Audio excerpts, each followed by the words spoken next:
It was sweet to watch two lovebirds perched on a tree enjoying the warm summer sun. Miss Chang had been endlessly searching for true love for her daughter, spending money on marriage agencies, yet every date she went on ended in failure. Su Bin grew frustrated with the expenses for each date and urged her mother to think practically. The girl felt deeply hurt, regretting the wasted money, but her mother was determined not to repeat the same argument again. The girl's anger escalated, insisting the matchmaking attempts stop. The girl said that it would indeed be the last time.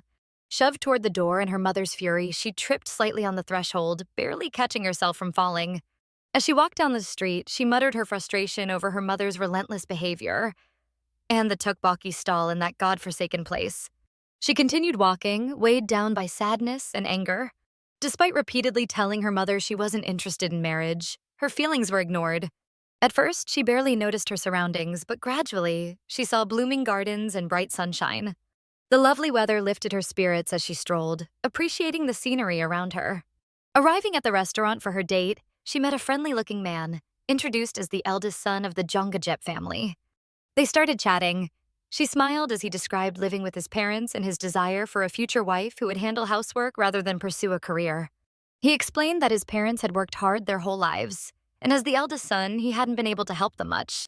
He expressed his wish to ensure his parents' comfort in retirement, and she listened politely, acknowledging his perspective. He inquired about her father's health, and she quietly admitted he hadn't been doing well. Su Bin revealed that her father had been in a serious car accident 3 years ago, and the man seemed to take her words to heart. He asked if she was the only one supporting her family, which caught her off guard, leaving her silent as she sipped her drink. Setting her glass down, she listened as he asked about the size of her restaurant. She explained that it wasn't big at all, just a tiny snack shop selling tteokbokki near a school in a building she rented. She added that she had to pay rent and only earned from sales. He expressed that he understood. He asked if she really planned to continue living with her parents, noting that it was a little confusing. Then he smiled and explained that it didn't mean he didn't like her. In fact, she was his type, and he thought he had fallen for her at first sight. She froze, unsure how to respond. Su Bin explained that, as an only child, she had no siblings, so she needed to live with her parents, and she also wanted to continue working and earn a promotion. She didn't like his words and rose slightly from her seat, expressing fear that they weren't meant to be, and wishing he would find someone nice. She laughed awkwardly and tried to leave, but he stopped her, clearly showing that he really liked her. The man pleaded with her not to dismiss it so quickly and urged her to think it over, noting that a woman becomes part of her husband's family when she marries. He insisted that she couldn't take care of her parents forever. He added that she already faced enough problems and questioned whether parents with only one daughter weren't prepared for retirement. She interrupted, showing that she didn't like the idea. He offered to move closer to her parents' place if she wanted, but she shook her head. He tried to continue, but she politely apologized, saying she had done her best to be respectful. The conversation bothered her, and looking him in the eye, she coldly asked whether he always followed double standards.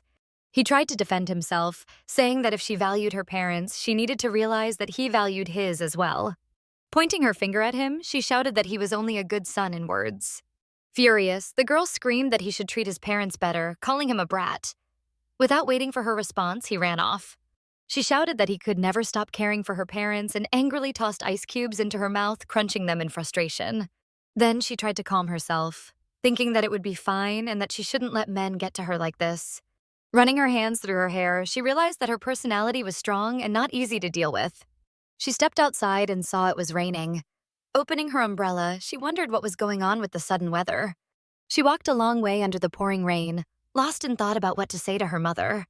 The downpour was so heavy that she barely noticed other people nearby. A woman stood over her child with a jacket to shield them from the rain, likely heading toward a nearby supermarket. Seeing the woman, Su Bin remarked on how hard it was raining. The woman agreed, noting how suddenly the weather had changed. Su Bin watched the little child hiding under the jacket. She insisted that the woman take her umbrella to avoid getting soaked, despite the woman's polite refusal. The woman thanked the girl and carried her child through the heavy rain while the girl waved after them. The rain was relentless. She covered her head with her hand and ran down the street, trying to reach home quickly. In her hurry, Su Bin didn't notice a man standing in the rain with an umbrella. Bumping into him startled her, but he noted that she hadn't changed a bit. She couldn't see his face clearly and panicked, swinging her fists as if he were a thief or a goblin. The man stood there, surprised at how scared she looked, and introduced himself as Ji Yejun. Noting that it had been a long time since they last met, he added that they still had unfinished business. She reacted angrily, scolding him for appearing like a ghost and scaring her. He shot back that she was still as nasty as ever. The girl yelled at him furiously, insisting that no one had claimed she had a nasty personality, telling him to look at himself. She accused him of not coming there just to see her face, and he admitted that she was correct. She stood silently in the rain, staring at him and completely lost for words. He reminded her of the money she had borrowed 10 years ago and explained that he was there to collect it. After pausing to observe her standing drenched, he suddenly proposed marriage. She was shocked. His proposal hit her like a bolt of lightning, leaving her frozen as raindrops streamed down her face. The girl stood looking at the man, who was waiting for her response. She was so surprised that she asked him what he had just said. Yeonjoy asked if her parents were doing well. She confirmed that they were fine and thanked him. He then asked about her shop and she told him it was fine as well. He mentioned that he wanted to talk to her alone and suggested going somewhere to sit.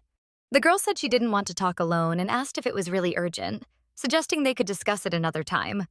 She explained that it wasn't about avoiding the conversation about the debt, but that she wasn't feeling well at the moment. He, however, silently walked away. She tried to stop him, but he ignored her, so she chased after him and told him she would go with him. Subin caught up with him and asked how he could leave someone soaking in the rain when he had an umbrella. She tried to talk to him, but he gestured for her to come closer so they could share the umbrella and stay out of the rain together. Her mood improved and she smiled, teasing him that he was still such a stick in the mud. He looked at her strangely and then joked that her face was still kind of ugly. He stayed quiet and didn't react to her anger, even when she said he annoyed her, but they continued walking together. A few days earlier, he had met with his father, who told him that this was his last chance. That was why he proposed marriage to the girl. His father had given him a month to get married, warning that if he didn't, he would marry the woman his father chose. He told his father he had never intended to marry. His father became very angry, pounding the table and yelling that he was ungrateful for everything his father had done. His father said that if he didn't marry, he shouldn't even dream of inheriting the company. The man felt upset hearing this, but his father added that in a month he would take away everything he lived for and loved. Yeonjoy asked if it was because he wasn't his biological son. His father replied that he could never repay all the kindness he had been given. His father also mentioned that his grandmother had no more than 6 months left to live and told him to think carefully about what he had been offered. When he entered the restaurant with the girl, he couldn't stop thinking about his father's words and the urgency to get married as soon as possible. The girl asked what was going on and what he wanted to talk about. He suggested they get married, but she was very stubborn. She panicked and shouted that it would never happen, repeating this for the last time. Despite her hysterics, the man calmly repeated that they should get married, while she insisted she didn't want to marry. Subin accused him of joking, but he insisted he was serious. She yelled that he had gone crazy, yet he remained completely serious about the proposal. She said it didn't sound right and that marriage wasn't a joke, but he suggested marrying for just 1 year and that he would forget about her debt. Subin calmed down a bit and listened carefully, and he proposed that they pretend it never happened afterward. He reminded her that she didn't have a stable income, and since she said marriage wasn't a joke, he tried to convince her. The girl accused him of thinking he could play with people's feelings just because he was rich. He told her not to react so emotionally. He pointed out that, in any case, she wasn't really interested in getting married. She was surprised and asked him to clarify. Putting his coffee cup on the table, the man asked why she was sabotaging all the blind dates if she really didn't want to marry. He asked if her parents knew she didn't want to marry, still trying to persuade her. She asked if he had tried to find information about her, thinking his behavior was unacceptable. Yeonjoy said she shouldn't have expected him to come unprepared, explaining that he wasn't the type of person to act without preparation and assumed she knew him better than others. The girl thought he was right since she had known him since childhood and knew his unbearable personality well. She even described him as a sly guy, like a snake who always got what he wanted. That was Yeonjoy. Her head started hurting badly and she said he hadn't come to her before, and that she would somehow repay the debt. He asked her how she planned to do that. Subin pursed her lips and stared at him. He reminded her that he had given her 10 years without interest and still asked how she would pay him back. He told her the contract would expire next month, and no matter what situation she was in, he wanted everything returned on time.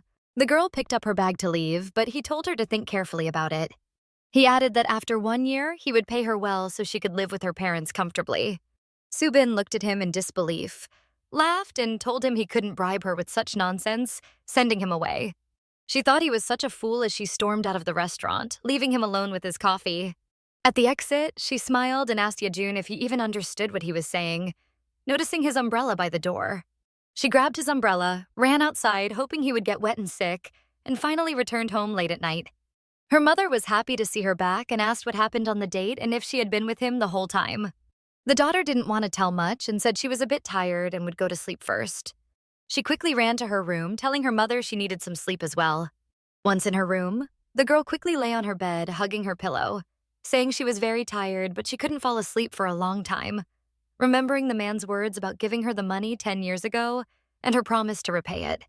She thought about how the money she borrowed from Ji Ye-jun, 100 million won, had helped them in many ways. Soo-bin had opened a small snack shop for her mother and used some money for her father's treatment. She could have repaid the debt with a loan if needed. But the problem was that Ye-jun wanted the debt repaid not with money, but through marriage. She realized she had made a big mistake, turned to the other side, and tried to sleep since she had work the next day. That's how she first met Ye-jun. They had been in elementary school together for 6 years, and at their first meeting, someone had pressed the wrong button. The girl had done it with good intentions because she was a kind and sweet girl, full of hope. He told her she wasn't very confident, which was why their relationship never worked out from the beginning. It all started when a new boy transferred to their school. He was incredibly popular with all the girls and seemed almost otherworldly, just stunningly handsome. The boy really was striking, with a handsome face, dark hair, and a neat hairstyle. His eyes showed warmth and friendliness. He was calmly sitting in class reading a book when a very strange girl approached him. She put a small box on his desk and asked if he wanted to drink it. She suggested he probably hadn't eaten yet and asked if he was hungry. The boy looked at her strangely and asked what kind of weirdo had come over. The girl became very angry at him for insulting her. He called her a brat and told her to drink it herself. The girl shot back that he wasn't exactly a handsome guy either and could skip drinking it if he didn't want to. The girl explained that Ji Ye-jun had transferred to their school in 6th grade, and he was very popular because of his looks. She was immediately drawn to this handsome boy and decided to take care of him by offering lunch. When the teacher entered the classroom, they reminded the students that tomorrow was the last day to pay for school lunches. All the students agreed. Walking home from school, the girl thought Ji Ye-jun might not have paid for lunch either. She reasoned that it was because he was so attractive, her gaze couldn't help following him no matter what he did. As she walked down the street, she overheard a strange conversation about lunch money. Someone was saying it was a good way to help people who might freeze outside one day. She got a few steps closer and heard someone complaining about how he dared to ask them for money. When she entered the building and walked down the hallway, she heard someone yelling again about how bold he was. A few steps further, she was shocked by what she saw. Soo-bin saw the boy lying on the floor, calling for help, while a stranger tried to punch him. The next day was a beautiful morning. The girl woke up ready to go to school. When she arrived, she heard the bell ring. As she opened the classroom door, she thought maybe he hadn't paid for lunch because he couldn't, not because he didn't want to. She held an envelope with money, ready to give it to him, even if it meant sacrificing her own lunch money. She tried to place the envelope on his desk and wondered how she would explain it to her mother, knowing Ye-jun would probably tell her to mind her own business. She attempted to slip the money into the book on the shelf under his desk, but got startled by a noise behind the door. She quickly put the envelope away and ran off. When everyone entered the classroom and class started, a boy came in, visibly upset, and told the teacher that his lunch money had disappeared. The students began whispering. They wondered if Ye-jun hadn't paid last time. Some didn't know he was very poor. His mother had abandoned him, and he lived with his grandfather. Someone noticed blood on him and saw him heading into a semi-basement. His grandfather was always drunk and often argued. When the teacher searched for the money, it was found in Ye-jun's desk drawer. The teacher asked if he really did this and told him to come to the teacher's office. Later, the girl told the teacher that the money found in his drawer was hers and that it was all a misunderstanding. The teacher suspected she was just protecting the boy because she felt sorry for him. In the end, the missing lunch money was found in one of the books, and all misunderstandings were cleared up. Walking down the hallway, the girl caught up with Ye-jun, grabbed his hoodie, and started apologizing. She explained that she had acted with good intentions. He was furious. He mocked her good intentions and pushed her away, hitting her hand. He yelled, saying she thought her apology could fix everything and accused her of being overly confident. The girl felt guilty and anxious, then asked what she could do to make things better for him. He shouted that he didn't need anything and told her not to worry. Then he added that someday he would get revenge and walked away. He explained that he wanted her to feel the same sense of helplessness he had felt, insisting that he also had good intentions in doing so. He told her that this way she would understand what it felt like to be rejected by everyone and see if she could survive it. As time went on, they drifted apart, eventually finishing elementary school, and their paths were not meant to cross again. As hard as it was to believe, the girl reflected that their lives had completely changed. Nothing was the same as before. Unexpectedly, her father's business went bankrupt, and they had to move to a new apartment. While climbing the stairs, she noticed their new apartment and realized Yejun had lived in the top floor unit of the same building. Helping her parents carry her things, she remembered hearing that Yejun's mother had remarried a wealthy man and moved away. Subin decided that even if they met at school, they would pretend not to know each other. Yet the atmosphere around him hadn't changed, and it scared her. One day at school, she saw two boys fighting fiercely in the hallway. She was terrified and started screaming. She noticed Yejun lying on the floor, furious at the other boy with a split lip. Despite the pain, he kept fighting. The fight went on for a long time. The boys ignored the scared girl, who kept screaming until she finally called the teacher, explaining there was a fight. The teacher took the boys to the office. When Yejun came out, he saw the girl waiting outside, anxious and surprised. She asked him if he had done it on purpose, but he remained silent, irritated that she kept following him. He reminded her that they were supposed to pretend not to know each other, and told her not to speak to him again, telling her to go away. She tried to stop him, but he wouldn't listen. Subin mentioned that the other boy had said he would take the school president position, which had angered Yejun, and that she had seen them before the fight. She remembered watching the boys talk for a long time. Then Yejun whispered something in the other boy's ear, and the fight started. Subin asked if he had predicted that he would make that boy hit him first. He smiled at her and said, "Well, what's so unusual about that?" She asked what he meant. The boy replied that there was no problem at all. Losing can also be winning. Forgiveness is kindness, and she had expected something along those lines from him. So it wasn't funny at all. The girl stood silently, listening to him. He added that it sounded like something they tell children, but he intended to stay the same until he died. The boy was about to leave, but she grabbed his hand tightly, shouting for him to wait and listen carefully. She told him that revenge only leads to more revenge, asking if he understood. He asked why she wouldn't leave him alone. She insisted that he shouldn't do that. Surprised, he asked why. Then, touching her shoulder, he asked if she wanted to help others while being afraid herself. He leaned closer and whispered that she was afraid because she thought she would become their next target. The girl was stunned and didn't know how to respond. She turned and walked away, thinking that if he had done anything more than he already had, he would have surely been expelled or suspended. The boy went in the opposite direction, but she couldn't stop thinking about his position in the student council and the privileges that came with it. With the obstacle gone, people would now try to take advantage of the situation and confront each other equally, she thought. He was a candidate for student council president, she reflected, but Yejun had always been ignored, which probably caused him pain. Yet he had changed so much and now had everything he needed. Subin had been in middle school for 3 years. Coming home, she asked her father what she should do. She cried, feeling confused, but her father reassured her that everything would be fine. It had been a street stall where her parents had earned a living until local delinquents destroyed it one day. Her father fell ill and needed 6 months of treatment, but they had no money at the time, which upset and scared her greatly. Those memories made her feel humiliated, yet ironically, Ji Yejun was the only one who had extended a helping hand. One day, someone knocked on the door, and when she opened it, she saw the guy greeting her. He asked if this was Subin's house. The girl looked at him, frightened, unable to understand who he was or why he had come. The tall, slender, handsome guy with a smile introduced himself as her friend.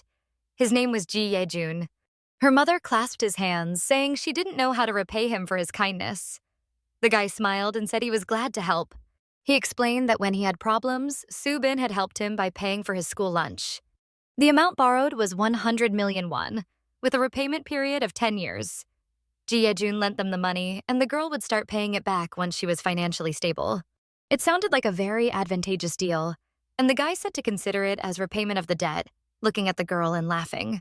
The girl, desperate for money at the time, naively accepted the offer. She didn't understand why the guy had decided to help them. Her mother was very worried and asked if he had really given such a large sum. Yejun replied that the amount didn't matter. "I do this from the heart," he said, silently looking at the girl, whose expression reflected both joy and surprise. A woman stood beside him. She introduced herself as his grandmother's secretary who would help with the contract. The guy explained that all documents had been prepared in advance, handed them to the girl, and told her to review them. The girl's face turned pale and displeased as she was surprised that he had prepared the contract beforehand. Noticing her gloom, the guy asked what was wrong with her face, but she was too worried to answer. He gently touched her face and told her not to worry because he wasn't just giving her money. As he was about to leave, he turned back and said he would find her even if she were on the other side of the world. Placing his hand on her shoulder, he asked if she understood he was serious. The girl wondered if Ye-jun had felt as miserable when he was accused of stealing lunch money, but she realized his revenge was on a completely different scale. The next day, she went to work at the office as a deputy director and performed her duties very professionally. Colleagues asked if a month had passed since her promotion and if she would treat them today. She thought it would be awkward to forget about it and agreed, realizing it was proper etiquette. "Yes, I will treat you all," she said, and her colleagues cheered that the deputy director was the best. After work, they went to a restaurant, enjoying a wonderful evening and ordering expensive dishes. After dinner, everyone left satisfied, thanking her for the meal. Subin was pleased that everyone had enjoyed it. However, when she checked her phone, she saw her credit card balance was almost empty this month, and she felt disappointed. Standing at the bus stop, she thought that she was the only one in her family earning money, so she couldn't treat it as her personal wealth. On the bus, she reflected that even working like an ant, money still slipped through her fingers. Making money was not fun at all. She muttered to herself that she was fed up, realizing she needed to repay the credit step by step instead of burdening Ji Ye-jun. Thinking about how Ji Ye-jun had helped her repay illegal partial loans, she knew she couldn't refuse him even if he asked for money now. She recalled his words, just 1 year, and then he would even pay extra for her. She thought carefully about it. On the bus home, her mind was full of worries. She didn't even want to think about marriage. She had almost gathered 100 million won, but still had to pay her father's medical bills. Yet she couldn't forget the man's words about paying enough for her to live comfortably and even open a store for her mother. Staying by her parents' side for life had always been her wish. She closed her eyes and thought everything through again. She had to spend 1 year with him, and after that, she would be free forever. Subin tried to shake off her thoughts, shouting for them to leave her alone, attempting not to think about him anymore. Then she received a message on her phone. She saw that Sun Young's wedding was scheduled for that week and wondered how much money she should give as a gift. Taking a deep breath, she put her phone in her bag and thought she might pretend to be crazy. But then she forced herself to pull herself together. It was a beautiful sunny day, and it was time for Sun Young's wedding. The girl happily went to the venue to congratulate her. She approached the bride, complimented her on looking beautiful, and suggested taking a photo as a keepsake. Then the girl stepped aside to chat a little with her friends. When asked if the bride had mentioned that her husband worked at a large company, but another said she didn't know and honestly couldn't believe it. Who would have guessed she'd announce her wedding just a month after breaking up with her boyfriend? She had been dating her ex for a long time, and everyone expected she'd marry him. Yet this marriage didn't seem Sun Young had acted wisely. "So, Subin?" her friends asked, but she didn't know what to say and just smiled. The conversation was very interesting to her. The girls continued walking. "If this marriage is for love," one said, "they won't separate, which means she chose the right path." Another added that she was so jealous of the bride because her husband probably gave her lots of gifts. One girl then said she also wanted to get married, even if it only lasted a year before they separated. And there was nothing wrong with that. "Everyone should try it at least once so they don't regret it later, right?" a friend asked. Subin thought that she had also believed a wedding should be based on love, not just a formality. Sitting there, she thought her friends really did see marriage from different perspectives. "Look at Sun Young's mom," the girl said. "She must be so happy to have such a son-in-law." "I also dreamed of being a good wife and mother, more than anyone else," the girl said. "But now it seems like a story that will never happen in my life." Of course, it meant nothing to her, she thought. "Oh dear, you're dreaming of this. It means you've thought it all through." It felt as if someone whispered these words in her ear. The girl remembered the man and waved her hands as if to push her thoughts away. "Why does he occupy my mind every time I try to think of something else?" she wondered. Then the girls looked around and saw a man sitting nearby. "He's so handsome," one said, and the other agreed, asking if he might be a celebrity. Subin blinked, her thoughts drifting far away. The girls wanted to sit next to the handsome man during the banquet, but then wondered if he might be married. The girl was so lost in thoughts about Ji Ye-jun that she didn't notice the man sitting nearby. "Oh, he's looking this way," the girls shouted as the man indeed kept glancing at them. He's such a cutie, they exclaimed, smiling. Subin, noticing Ji Ye-jun, shouted so loudly it seemed even the birds flew from the trees. What the heck? Why is he here again? She looked at him, startled, wondering why he was so handsome. Ji Ye-jun was a guest on the groom's side. Why do I have to see his face again, she thought. Gathering her friends, she suggested they leave. After the wedding ceremony, the girls went together to the banquet table to choose comfortable seats. Then the girl, carrying a plate, went to pick her food, but suddenly heard a voice behind her saying she had the same taste. The man had approached so unexpectedly that she was startled. Turning around, she saw Ji Ye-jun and asked why he had appeared and what he was planning. The man calmly chose his food and explained that the groom was the son of their company manager. The girl looked at him, surprised, but he calmly picked fish for his plate and said, of course, he had been invited to the wedding. Does this make any sense? Do you think I'm a fool? If you wanted to apologize, you could have done it better, the girl said. He replied that he didn't seem like a joker and had never tricked her. Subin glared at him angrily, not expecting to see him at the wedding, thinking he was following her. The man was surprised by her reaction, but then she told him to just be honest and asked if he had been following her. Why would I follow you? Maybe it's you, he said. The girl, furious, snapped, as if. Are you out of your mind? He thought she was angry because it was very noisy in the hall, which irritated her. The girl carelessly put more food on her plate and, still upset, ran back to her table. The man stood smiling, watching her leave, unable to understand why she had reacted that way. Guests sat at the long table, laughing, chatting, and praising the delicious food. Everyone was having a great time. Carrying her plate to the table, the girl noticed seats meant for elderly people and was very surprised. She asked if the elderly people sitting across had already eaten. A girl replied that yes, they had, and asked if she hadn't noticed them leaving. Then some people at the table called the CEO and suggested he sit next to the girl. The man approached the table. Seeing Ji Ye-jun sit down, Subin shouted, "He's here again!" She was shocked that he even sat next to her. Her friends were surprised by her reaction. The man explained he had just taken the empty seat he saw. A friend sitting near Subin asked if she knew him. She pretended not to understand, then looked at the man and asked, "Are you talking about him?" They sat next to each other, pretending not to know one another. Someone at the table asked the CEO if he knew the girl sitting next to him, and he just nodded. Yes, the man said. We studied together in elementary, middle, and high school. Their friends were amazed. Oh, that's wonderful. Nice to meet you and great to see Subin's classmate here, the girl said. She never mentioned having such an attractive classmate, a friend said, nudging Subin and joking about arranging a blind date, laughing. While the man continued talking with the men at the table, the friend asked what he did for work since he was called the CEO. We work at a travel agency called K-Tour, he replied. It's the best travel agency in the city. The man handed the girls a business card. Looking at it, they were surprised, asking if it was K-Tour from K-Group. The girls imagined themselves on a trip, already picturing themselves on a plane. It was the best travel agency.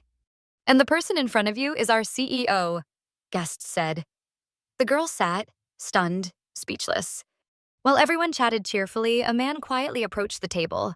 He addressed the girls, who initially didn't notice him. Placing his hands on their shoulders, he exclaimed, "Who do I see and what beautiful ladies are at this wonderful table?" Looking around, he spotted Subin and remarked that she was here too, becoming more beautiful with each passing day. He approached the girls, looked at them, and suggested they sit together so they wouldn't appear like zombies. The girls agreed. He asked them what was wrong with their faces. Subin wondered why this man was here. The girls thought they didn't even know him. But the man continued, saying it had been so long since their last meeting and asked how she had been. Taking a glass in her hand, the girl thought of Jinsung. His name was Choi Jinsung, and in college everyone called him an explosive bomb because he became unbearable when he drank. She wondered if she should be happy to see him. The man remarked that it had been a while since he had seen her. Smiling at her, he noted that their Subin still walked around with a sour expression, just like she had in college. The girl pretended not to care and asked when she had supposedly become his Subin. Ji Ye-jun smiled and told the man that she had remained just as fiery as ever. Jinsung sat closer to the girl, smiled, adjusted his hair, and mentioned that he had become quite popular lately. Haven't you heard the rumors that I work at a trading company and they pay me more than expected? said the red-haired boy. Rumors spread so fast these days. The girl tried to focus on eating, ignoring him, thinking that it wasn't unusual. Time passed, and he still liked to show off. She thought she'd had enough of his games, remembering their college days. He hadn't changed at all. Noticing she was ignoring him, the man laughed and asked why she was doing so. She thought that, in truth, she couldn't stand him, especially being a third-generation chaebol. He addressed her again, saying he was talking to her. She replied that she heard him and tried to recall what he had said about his business dealings. Then she looked at him and accused him of selling fake goods, claiming that his watch was one of them. The man turned red, his face showing anger and his body trembled. The conversation with her was unpleasant for him. A few minutes later, he lifted his head, looked at her seriously, smiled, and admitted that she had asked correctly about the watch. Choi Jin-sang, trembling, held a glass and asked what had happened with the guy from medical college, recalling that she had said they were planning to get married. Ji Ye-jun listened carefully to what the man said. Jin-sang mentioned that rumors had spread that the guy had left her because he had an affair with the granddaughter of a CEO from a large company. Soo-bin was furious that he had said such things about her in front of everyone, gritting her teeth to stop herself from hitting him. She slammed her fist on the table, feeling embarrassed, but Jin-sang smiled and asked if what he said was true or not. The man reminded her that she had said she was going to marry the medical college guy, and he wasn't the only one who remembered. Jin-song laughed loudly, slapping the table, calling her overconfident Shin Soo-bin. Ji Ye-jun sat quietly, listening carefully. The man continued, saying she had raised her nose too high, which didn't suit her surroundings, asking if it made her like Pinocchio. Back in college, he said, you were infamous for not leaving your room. The girl listened nervously, holding the fork on the table. Isn't that a terrible judgment for a girl? He said. The friends whispered among themselves, saying Soo-bin's ex was a taboo subject, but they couldn't stop the conversation. Then Jin-song added that, honestly, it was fair punishment, questioning how she planned to marry now and who would want her as a wife. You used to flirt boldly with other boys. You have no shame left, he said, making sure she understood. These words infuriated the girl. She grabbed the fork tightly and shouted at him to shut his mouth. But Ji Ye-jun, sitting next to her, held her hand, asking her to calm down and ignore such hurtful words. The man tried to soothe her, holding her hand firmly, looking at her carefully, and said she was wasting her energy. He continued holding her hand, telling her not to respond to every dog that barked at her. The girl calmed down slightly. Jin-sung was furious that he called him a dog and yelled at Ji Ye-jun, asking if he understood who he was talking to. Ji Ye-jun stood, looked coldly at the man, and asked if he should know who he was dealing with. The man still held the girl's hand, gently looking into her eyes, telling her to ignore him. Jin-sung, laughing, continued insulting her, asking if she had washed away her past and if this man next to her was her boyfriend. You're petty, the girl shouted, offended, but the man continued to provoke her with unpleasant words. He told Ji Ye-jun she had deceived him, but Ji Ye-jun calmly replied they didn't need to hear it. He continued holding her hand gently, looking at her with tenderness. She felt protected and surprised by his behavior. The man smiled warmly and calmly, asking if she had been upset hearing such insulting words. Soo-bin trembled all over. He then asked if she wanted to move to another seat or go eat something tasty. Maybe you want something else? Jin-sang asked. The girl grew angrier, saying she couldn't take it anymore. He stood, moving toward her, asking what she thought she was doing here, then reached to grab her hand. Ji Ye-jun gently pulled her close, holding her by the shoulder while holding a glass of water in the other hand, trying to protect her from the enraged man. When Jin-song wouldn't calm down and continued insulting her, the man splashed water in his face, trying to stop him and saying there was a limit to everything. The man was furious, water dripping down his face. Security arrived and told him he couldn't behave like that here. Ji Ye-jun placed the empty glass on the table and, without letting go of the girl, told him to stop immediately.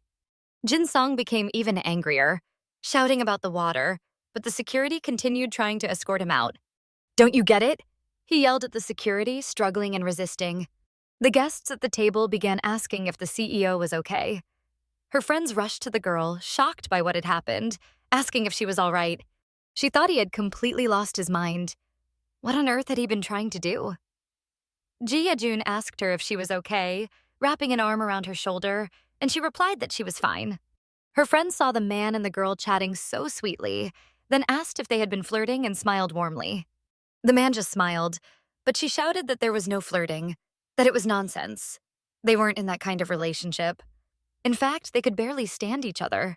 One of her friends turned to her and said it seemed like the CEO didn't agree with Subin. She was very surprised. The man gave her a strange look and smiled slightly. What a silly expression. Why did he make that face, she wondered. She looked at him very seriously and said that perhaps he should adjust his expression because she didn't like how he was looking at her. All the guests sitting nearby were watching them closely. Then the man admitted that, honestly, he had been chasing Subin one-sidedly. Her friends ran over to her, gently nudging her, saying they had known it would happen.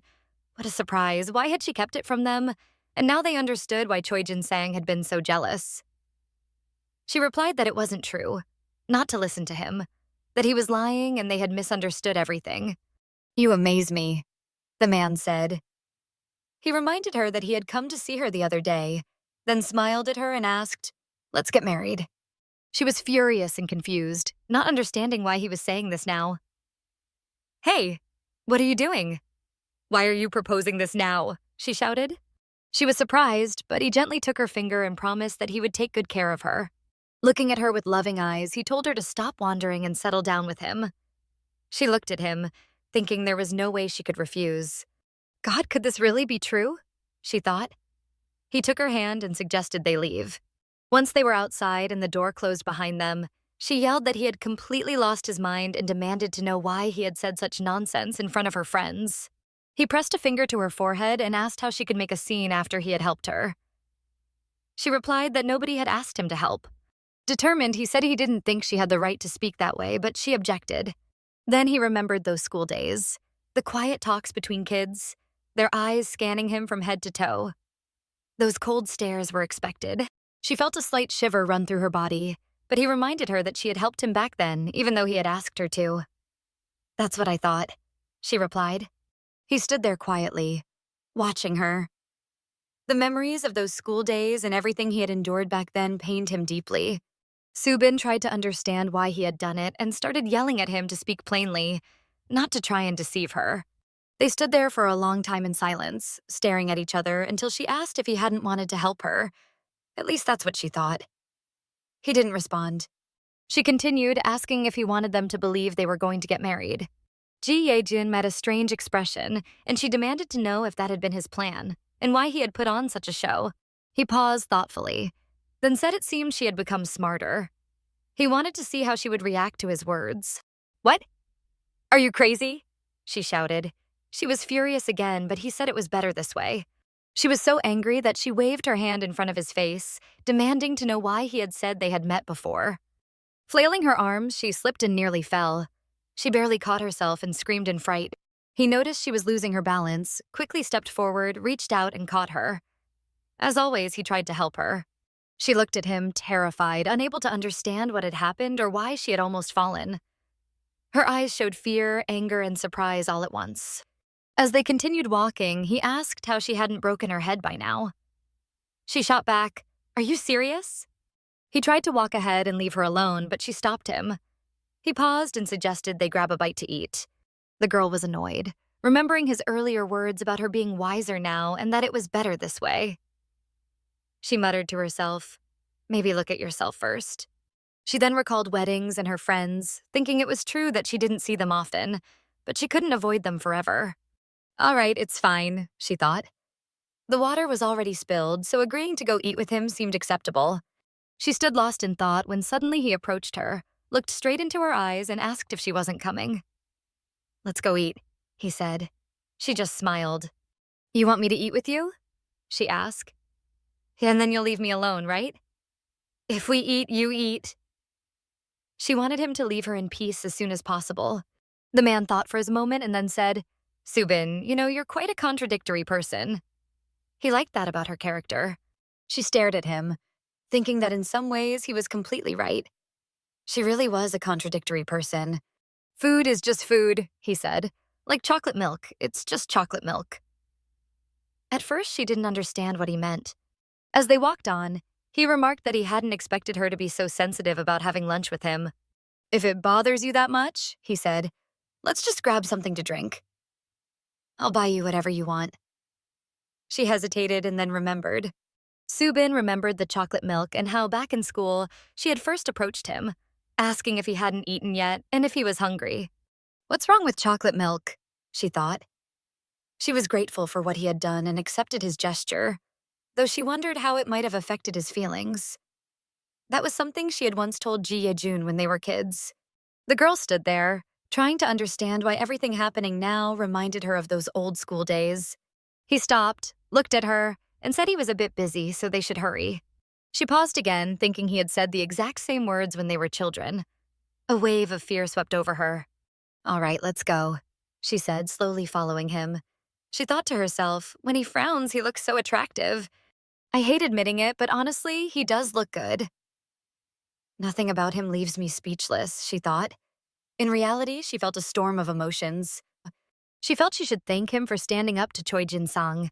It had even been kind of fun and enjoyable. She wondered why Ji Ye-jun had never thanked her for that favor. Things she hadn't understood before suddenly made sense as she had grown older. Carrying her bag on her shoulder, she hurried to catch up with him. He had told her he was pressed for time and in a big rush. While catching up, she mentioned she planned to order something expensive and would drink costly alcohol, but he agreed. After a while, they arrived at a very luxurious car parked near the wedding ceremony venue. Wow, what a beautiful sedan, she thought as she got in, but he asked what she wanted to eat. She hesitated, unsure what to order. The girl pretended not to hear him at first, but eventually said it was up to him since he was paying. Knowing she liked meat, he suggested finding a place that served it. She liked not having to choose herself, so she lifted her chin proudly and agreed. He pressed the gas harder, and the car sped off.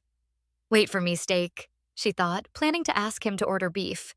They sped through the city at night when his phone rang. Pulling it from his pocket, he saw it was his grandfather calling. Hello, he answered. His grandfather asked where he was, and the man replied that he was in the city and driving. What happened? He asked. His grandfather explained that his grandmother felt very ill and had lost consciousness. The news filled him with worry. Upon hearing this, something clicked in his mind, and he sharply turned the car in another direction at high speed. She didn't understand and shouted, asking why he turned the car, but he gripped the wheel tighter and drove on without explaining. Turning to look at him, she asked what was wrong with his expression, what had happened, and where they were going.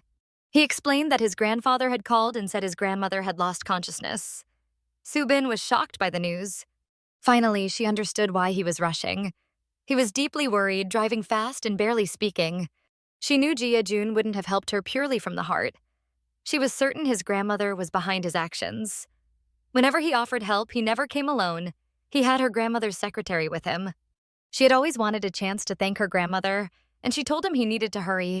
She urged that they leave quickly, worried they might be too late.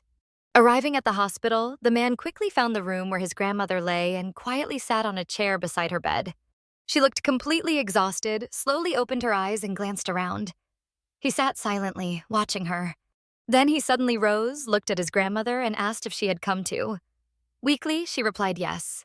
He was overjoyed, and she teased that she had made him worry. He took her hand firmly. You can't leave me, he said, feeling as if his heart might burst.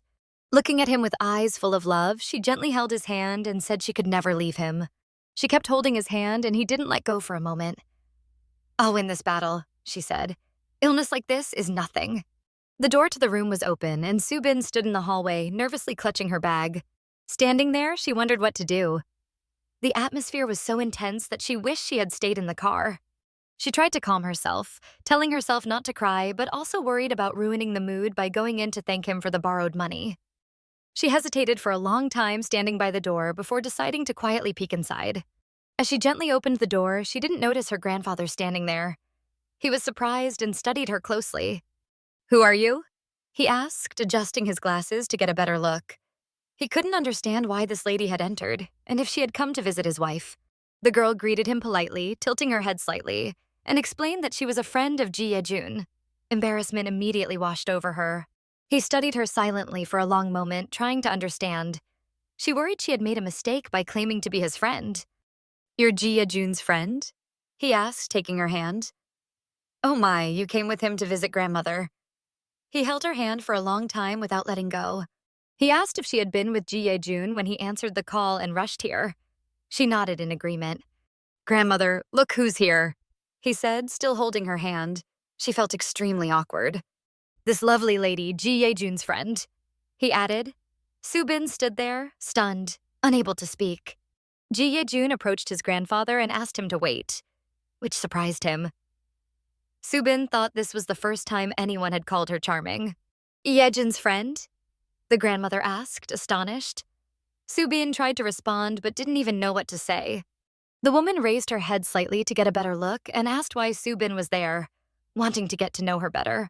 As she tried to support herself on the bed, her hand slipped and she began to fall. God, help me! The grandmother cried out in fright.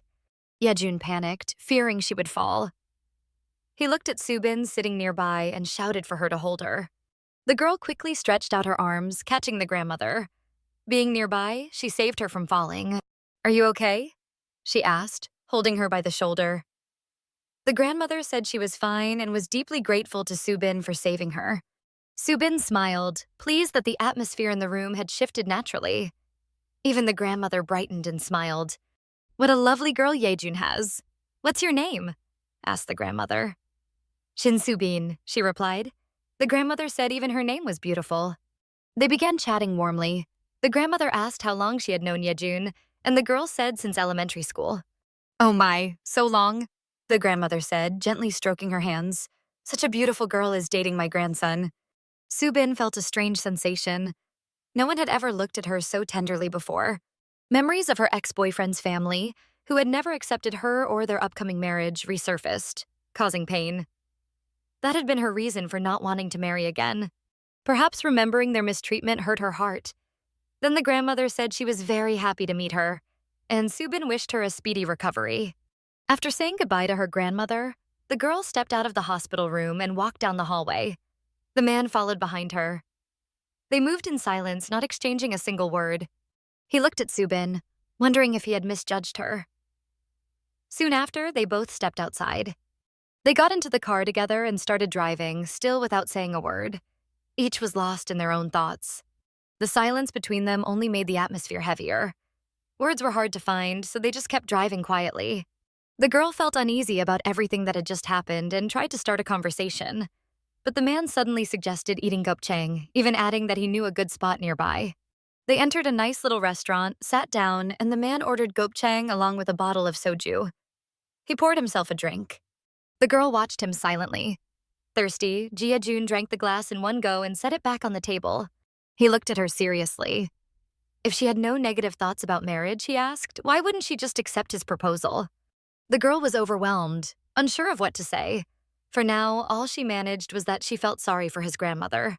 The man reminded her that the money he had lent her wasn't even his. She had suspected as much and simply nodded. He paused, then explained where the money really came from and why he had turned to his grandmother for help. When he came to her, his grandmother had asked what was wrong, but he couldn't bring himself to explain. She reassured him that he could always tell her everything honestly. He couldn't reveal the full truth, so instead he told her that a friend who had once helped him was now in serious trouble. His grandmother listened carefully while he admitted that he wanted to help that friend, even though he wasn't sure his intentions were completely selfless. Loving him dearly, his grandmother agreed to help but told him not to say a word to his parents. This has to stay just between us, she had said. The man confessed that the money had been secretly set aside by his grandmother, hidden from his parents. The girl was shocked to hear that. To make it clear, he repeated that he had taken the money from his grandmother and admitted he still felt guilty about it. Normally, he hated playing on people's sympathy, but in this case, there was no other way. He knew Shin Subin was exactly the kind of person who would react to it. They sat in the cafe talking. The girl thought back to when her world had seemed to collapse under her feet, pulling her deeper into despair. During that darkest time, when she desperately needed medicine for her sick father, the boy and his grandmother had been the ones to reach out a helping hand. For that, she felt deeply grateful to his grandmother. No matter what, she owed her. Still, no matter how cold she might have seemed, she had never wanted to deceive anyone with the idea of a marriage of convenience. Was marriage really the only option? The girl finally said aloud that marriage wasn't as simple as he imagined. But Yejun countered that his father never went back on his word.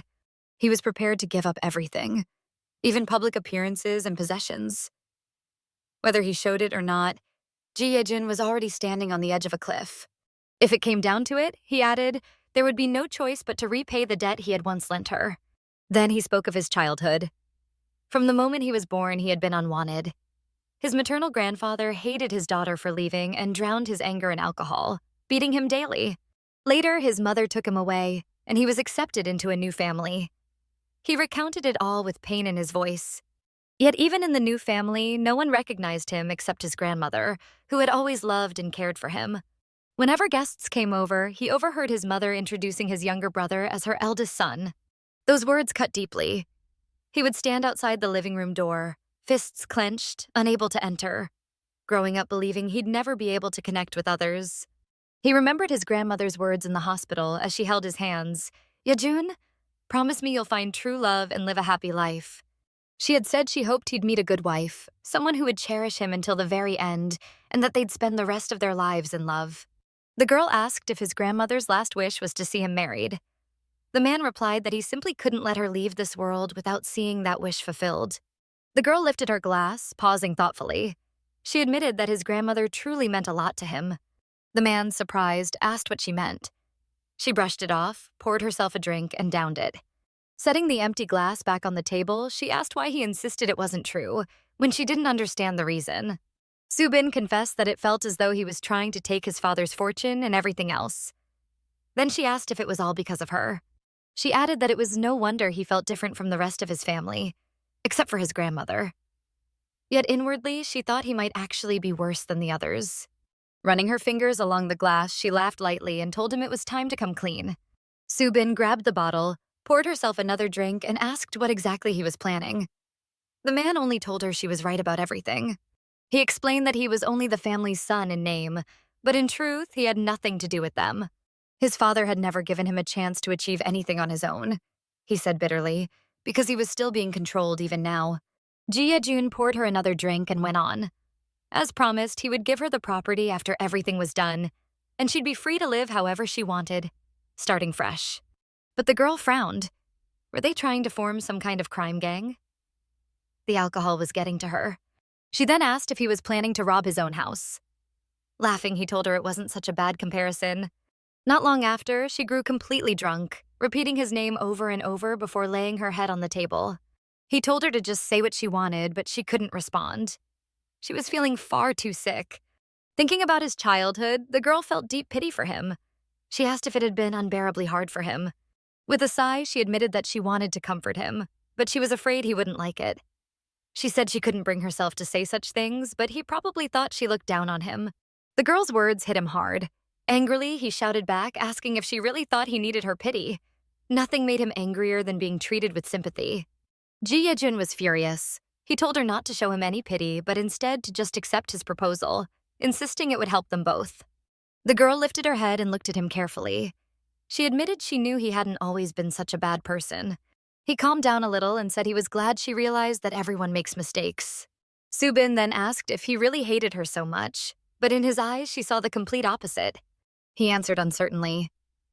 She pointed out that he didn't even know if he hated her, calling him despicable. Angrily, he told her not to call him that. He explained that he simply needed someone he could pay for this arrangement.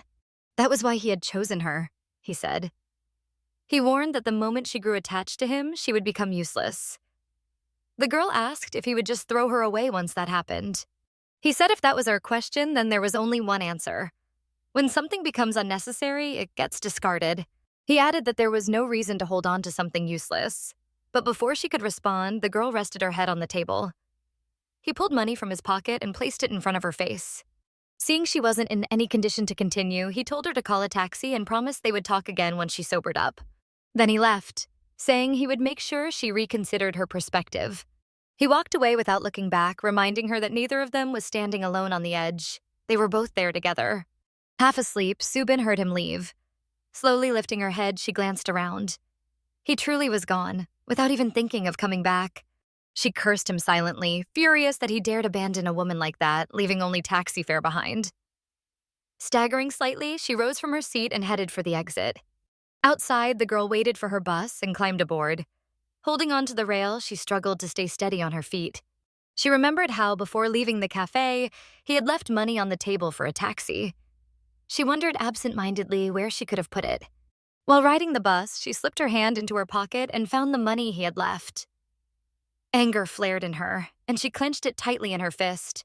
So this is reality, she thought as she stepped off at her stop, watching the bus disappear into the night. The next morning at work, the first thing she did was sit at her desk, open her notebook, and start thinking about how she could repay her debt. His words echoed in her mind. He had said he needed someone he could simply pay for this, and that was why he chose her. Thoughts of Ji Jun hadn't left her since yesterday. She wondered when she could finally pay off her debt so he would leave her alone. And now, opening her notebook, she saw the same number, 10 million. For 8 years, she had worked different jobs and saved, but unexpected expenses had eaten into her savings. No matter how much she wanted to eat something nice, wear something new, or buy something for herself, she always had to refuse. Her life had been filled with sacrifice. Only now, after so many years, did it fully hit her. Her debt was massive. The realization terrified her. She remembered his words. He had already given her 10 years without interest, yet she still said she would pay him back someday. He had asked how exactly she planned to do that. The girl fell into despair, but then told herself she would not give up. She could do this, because this was her reality. She picked up her pen and began writing down each step she needed to take. Even if her payments got delayed, she believed she could make it work. She thought that if she tried to repay the whole sum at once, she would end up living in even harsher, more miserable conditions. If she chose to pay him from her salary, she realized she would need 2 or 3 more jobs. Resting her pen against her lips, she tried to gather her thoughts. With all of this weighing on her, even the idea of marriage seemed impossible. Debt wasn't something that could just be erased by someone else's help, and chasing money made life unbearably unhappy, she thought. Even though Subin tried her hardest to earn as much as possible, the very thought of selling herself disgusted her. Then she wondered if maybe she had just become boring. Still, there were always other paths. Was she simply too proud? Remembering what he had told her, she thought, it's only 1 year. Could I just close my eyes to everything for 1 year? If she agreed to 1 year of marriage, it could make both of them happy. It might even solve all their problems. Then she wouldn't have to watch her parents suffer anymore. She loved them dearly.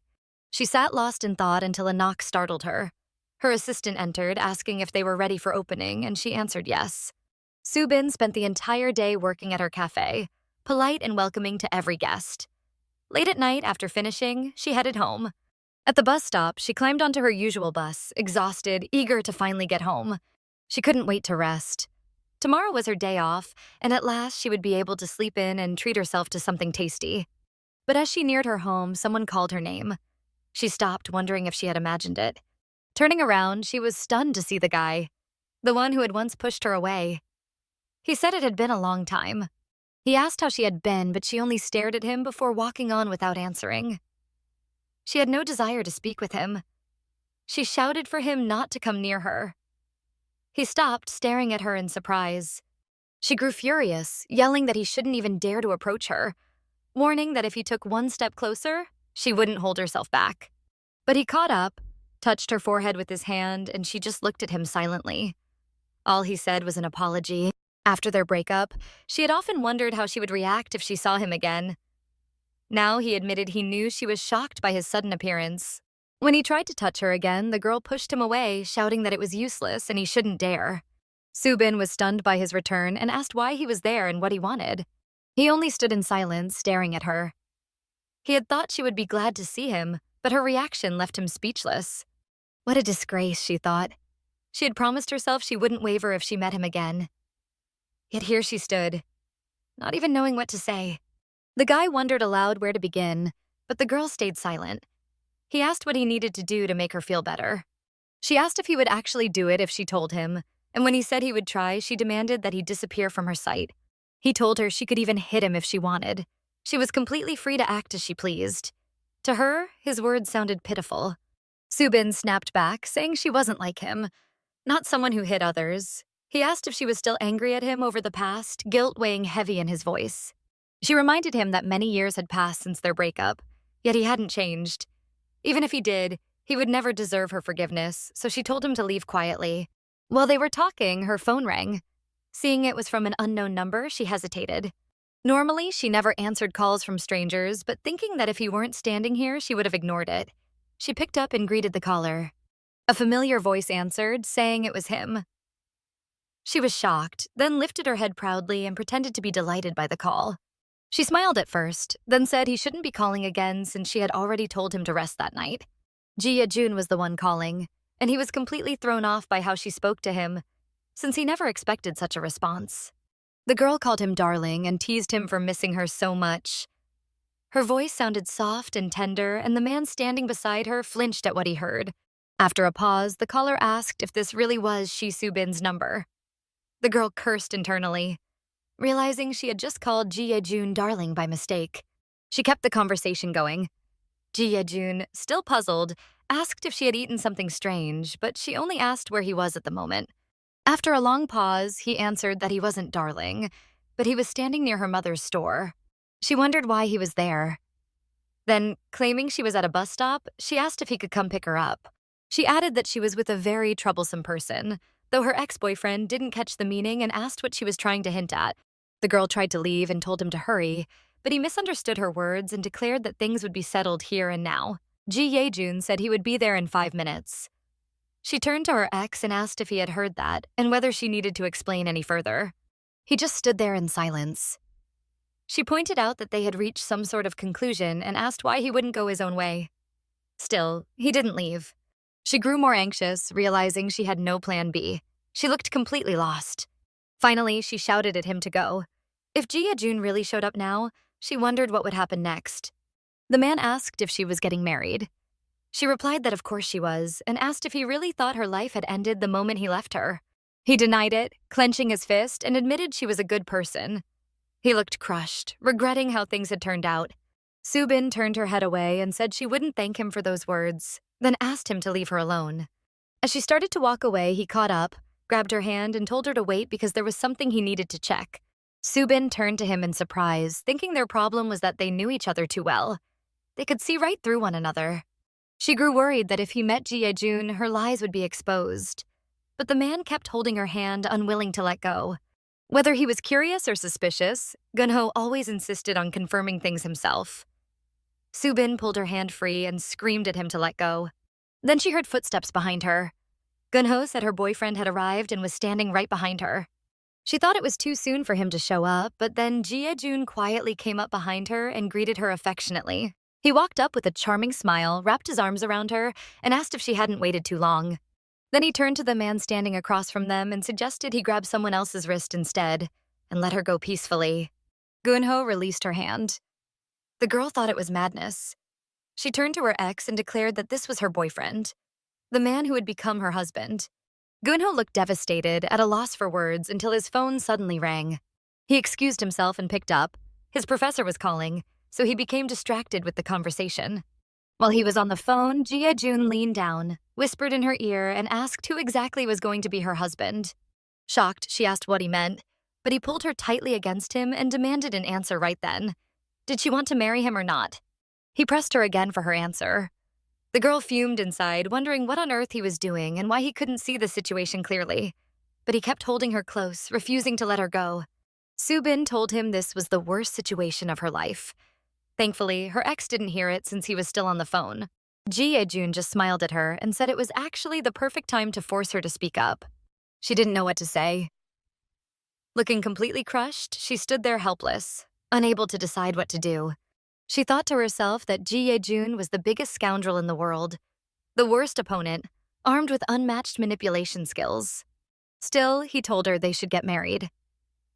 Holding her in his arms, he waited for her answer. She stared at him, thinking he was exactly as she had expected, a sly fox who never missed a chance to chase money. Meanwhile, Gung-ho kept talking on the phone, oblivious to what was happening right behind him. Jun gripped her shoulders and pressed again, asking if she was going to answer him. She looked utterly lost. He pulled her even closer. Soo-bin asked if he was really going to do this, and he said yes, his next move would depend entirely on her answer. She asked what would happen if she didn't respond. He pretended not to understand, but she accused him of playing dumb. She muttered that whoever he was unbearably irritating. Jun guessed that the man on the phone must be her ex. He glanced at him, standing there with his phone in hand, watching them intently. Jun demanded that Soo-bin answer before he counted to 3. He wrapped his arms tightly around her shoulders, holding her close, and began to count. 1, pulling her even tighter against him. The man counted 2, but the girl tried to stop him. Gung-ho stood nearby, silently waiting to see what would happen next. When the man said 3, the girl began to resist, shouting loudly that he was a bastard. She added that it was only for a year, and so she would do it. Ji Ye-jun smiled, pulled her even closer, and said it felt wonderful to hear her agree. After she calmed down a little, he turned her face toward him, leaned in, and kissed her deeply. In that moment, she forgot all her troubles. The girl looked completely lost. The kiss had been unexpected, and a soft trembling spread through her entire body. The man stayed silent, staring at her with piercing eyes. Then Ji Ye-jun smiled and confessed that he loved her. He turned to Gung-ho, saying that he probably had plenty of other things to do, so they would leave first. Hugging the girl, he reminded her that they were supposed to go to the gopchang restaurant, and if they stayed here any longer, they would miss all the fun. Pretending to be very much in love, he declared that they both adored pork, and the girl gladly went along with the act. Together, they headed to the restaurant. They wished Gung-ho well, telling him to take care and have a safe trip. Left alone, he simply stood there, watching them walk away. When they entered the restaurant, the girl's first order was alcohol. She looked deeply upset, sitting with an empty glass already in her hand. Sitting across from her, the man noticed her confusion and asked why she couldn't seem to collect her thoughts. He said the job was done and reached for food, but the girl's face burned red with anger. Pushing her chair back, she stood up furiously, waving her fists. She shouted that he was about to receive a deadly blow and that she would finally get rid of him. He told her to look at herself, pointing out she still had the habit of waving her hands around. She screamed back, demanding what exactly he had just said. He argued that he had helped her, yet she was acting like an animal. Hearing that, she grew even angrier. Soo-bin screamed at him, asking how he dared. He teasingly asked if she meant when he kissed her. Laughing nervously, she admitted that maybe it had been necessary after all. She thought to herself that, at least, he hadn't kissed her lips. She replayed the moment in her mind. His hand had partly covered her mouth, and the kiss had landed on her cheek. She still couldn't calm down, but he explained that he had only done it for the sake of the show. She cursed him, calling him vile. He called her stupid, saying she couldn't understand his behavior when he saw her with her ex-boyfriend. He asked if she really thought a man would simply stand by while someone tried to steal his fiancée right in front of him. He explained that her ex would have suspected her, and unless he had seen it with his own eyes, he would never have believed her. Ji Ye-jun poured her another glass of alcohol and asked whether she thought her ex would believe such a lie. She lowered her head in silence. She picked up the full glass, drank, and admitted she couldn't deny it. He was right. After a long pause, Soo-bin said she wanted to believe they had fooled him, but something still troubled her.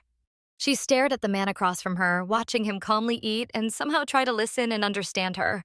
She wondered what she should do about the wedding, then drained another glass and ordered another bottle of soju. Sitting in the restaurant, she drank bottle after bottle, trying desperately to forget everything. After 5 bottles of soju, she began laughing, saying she had drunk too much. Then she started shouting at him to leave her alone, but he gently calmed her, telling her she was just a little drunk. The girl suddenly asked how he even had her number. He told her she didn't need to know, it had been easy to get. She called him crazy. She yelled at him, demanding to know if he was still spying on her data. He explained that since she didn't want to talk to him directly, he had chosen a more polite way to reach her. The girl asked when he had become so polite, since he had always criticized people to their faces. He only smiled in response. She asked if she could pose him a question. When he agreed, she asked why he had chosen her. With a smirk, Ji Ye-jun said not to expect him to admit he liked her, because she wasn't his type. She was surprised. Outraged, she declared that she didn't like him either. He replied that was exactly what he had meant. He said she was simply the best partner for a moderate life and a quiet divorce. Taking a glass, he drank, while she laughed at his words. He added that she was fun to tease, so he wouldn't be bored living with her. Slamming her fist on the table, she shouted that he was a scoundrel and that she wished she could shut his foul mouth. Soo-bin yelled that she'd had enough, stood up, and declared she was going home. He tried to stop her, saying their talk wasn't finished. She shouted that it was already late and that her mother would beat her to death if she didn't get home soon. She tried to leave, but the alcohol overwhelmed her. Her vision darkened, her head spun, and her body weakened. The girl collapsed to the floor. Ji Ye-jun panicked, asking what had happened and how she felt. The next morning, the girl woke to the sound of birds chirping outside the window. She looked around, confused by the strange ceiling and the unfamiliar place. Glancing around the room once more, she turned toward the bright sunlight streaming in, then suddenly heard a voice right beside her. It was Ji Ye-jun, asking how she had slept. She realized with shock that he was lying next to her, watching her now that she was awake. He yawned, pretending he hadn't slept well, while she stared at him in panic, unable to understand what was happening. Subin couldn't grasp why she was in his bed, then quickly pulled back the blanket to check. The man tried to doze off again, but she yanked the blanket over herself and screamed in horror, asking how this could have happened. He asked what she meant. Looking at him lying naked beside her, she demanded to know why he wasn't wearing clothes. He answered casually that he simply couldn't sleep dressed. With a trembling voice, she asked if they had slept together. Smiling at her terrified face, he told her that, as she could see, they had. Subin asked why he had a tissue in his nose and if he had a nosebleed. The man replied that she had hit him. The girl, surprised, asked if she had really hit him so hard that his nose started bleeding. The man didn't know what to say and just rubbed the tip of his nose with his finger. He asked if he really had to answer. The girl started laughing loudly, saying it was absolute madness. She kept laughing, insisting that it couldn't be true. But Ji Ye-jun knew she remembered very little about the previous night. He looked at her silently, then asked if she didn't even remember what happened yesterday. The girl, frightened, glanced under the blanket. She slowly began pulling the blanket toward herself to wrap it around, but the man jokingly shouted that it was his blanket. She quickly yanked the blanket off him, wrapped herself in it, and started running away in embarrassment. On her way, her foot hit something. When she saw it was a bra, she screamed loudly and demanded to know why it was there. Ye-jun found it amusing to watch her running around the room in panic, not knowing what to do. Smiling, he teasingly asked what was wrong with her. The girl screamed, demanding to know where her clothes were and where they had gone.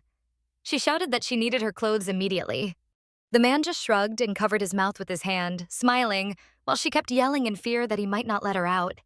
He finally pointed toward the bathroom, saying her clothes were there. The girl shouted back that she wouldn't forget this. Subin rushed into the bathroom, sat down on the floor, and burned with shame. No matter what, I can't do this. I can't even look him in the eyes anymore, she thought. She cried for a long time, sitting on the floor.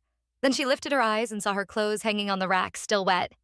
First, I need to get dressed, she thought. Did I really wash my clothes yesterday? And how exactly did I even wash them? While putting them on, she thought the top felt a little too small. Or maybe it was just her imagination. Was I even wearing underwear, she wondered? When she saw her reflection in the mirror, she was shocked. Her makeup was smudged, her hair was a mess. What exactly happened last night? She thought. Does this mean the story involves Ji Ye-jun, she thought, realizing how ambiguous it sounded. First, she should wash her face, she thought, but then stood by the door for a long time, not wanting to go out. What if something I don't even want to think about really happened? I'm glad if nothing happened. But if it did, what am I supposed to do then? She wondered. Last night was a mistake. A mistake. It truly was a mistake, Subin thought. But that also applies to Ji Ye-jun. The girl wanted to end all of this as soon as possible. Opening the bathroom door, she thought it was time to move from words to action. When she stepped into the room, the man asked if she had rented the bathroom. Embarrassed, she muttered yes. He asked why she had taken so long to come out, saying he thought she had fallen and broken her back. She just looked at him with frightened eyes. She replied that she hadn't broken anything, and even if she had, he would have been the only one able to take her to the hospital. The man told her to move aside and walked into the bathroom. As she tried to leave, she stumbled and fell. She screamed that he was a freak, but he ignored her and grabbed a towel. Damn you, she thought, unsure whether to leave things as they were. This bastard, she fumed, glaring angrily at him. He looked at her sternly and told her to shut the door since he was trying to take a shower. Duh, but she stepped back toward the bathroom and said she needed to tell him something. He replied that he was listening. The girl was flustered, not knowing how to start, but finally said, Last night. The man cut her off, suggesting they pretend it never happened. He asked if she wasn't planning to dump all the blame on him over this. She repeated his word in shock. Dump the blame? He reminded her she had already hit him and pointed to his nose, still stuffed with tissue. She thought she needed to get rid of this humiliation to preserve her dignity. Clenching her fist tightly, she told him he knew her well, and that no matter how drunk she had been, doing something like that was wrong. She added that if they really had slept together, then it was a mistake. But the man just stared at her in silence. He stepped closer and asked what exactly she considered a mistake. The girl didn't know what to say. Smiling, he studied her closely and told her to repeat what mistake she meant. She stayed silent, overwhelmed by strange feelings. Even though she was drunk and couldn't control herself, it was still both their responsibility, she thought, standing across from him with her eyes lowered. But why? Why do I feel like I'm the only sinner here? She wondered, before asking what he wanted. Subin said she would do whatever was in her power. Ji Yejun looked at her in surprise and reminded her of the promise she had made last night. She had no idea what he meant. He said that what he wanted was something he thought she already understood. Then he hinted at saving her from her ex. She asked herself if she had missed something. Wait. This situation, she thought, pausing in confusion. This is strange, Subin thought. Something about Ji Yejun's smile seemed unusual. But then the phone rang, and she told him to wait while she answered the call. Ji Yejun said he would go take a shower. Meanwhile, she picked up the phone, confused about who would call her at such a time. Realizing it was her mother, she panicked. I'm doomed, she thought, staring fearfully at the screen. Her mother asked if she had spent the night at Jisoo's. The girl, nervous and unsure what to say, replied that yes, she had. Her mother said she understood. She explained that she thought Subin might be surprised to return home and find nobody there, since she had left in a hurry without sending a message. She added that her father had gotten slightly injured from a fall down the stairs but was being cared for at the hospital. So not to worry. 3 years earlier, after an accident, her father had ended up in a wheelchair. It was a miracle he managed to walk again, but the right side of his body was paralyzed and now he limped. Her mother asked if Subin could lock up the shop since she had rushed out and only slammed the door shut. She reassured her daughter that she was fine. Subin asked if her father was really okay. Her mother insisted he wasn't badly hurt. But he's probably covered in bruises now, Subin thought. She said the same thing last time too. Then she heard something drip onto the floor nearby. Ji Yejun, who had just come back from the shower, walked up to her and asked if something had happened. The man put his arm around her shoulders, not understanding what was going on. The girl explained that her father had gotten hurt. She was very upset and quickly got up from the floor where she had been sitting. The man, confused, stepped back a little.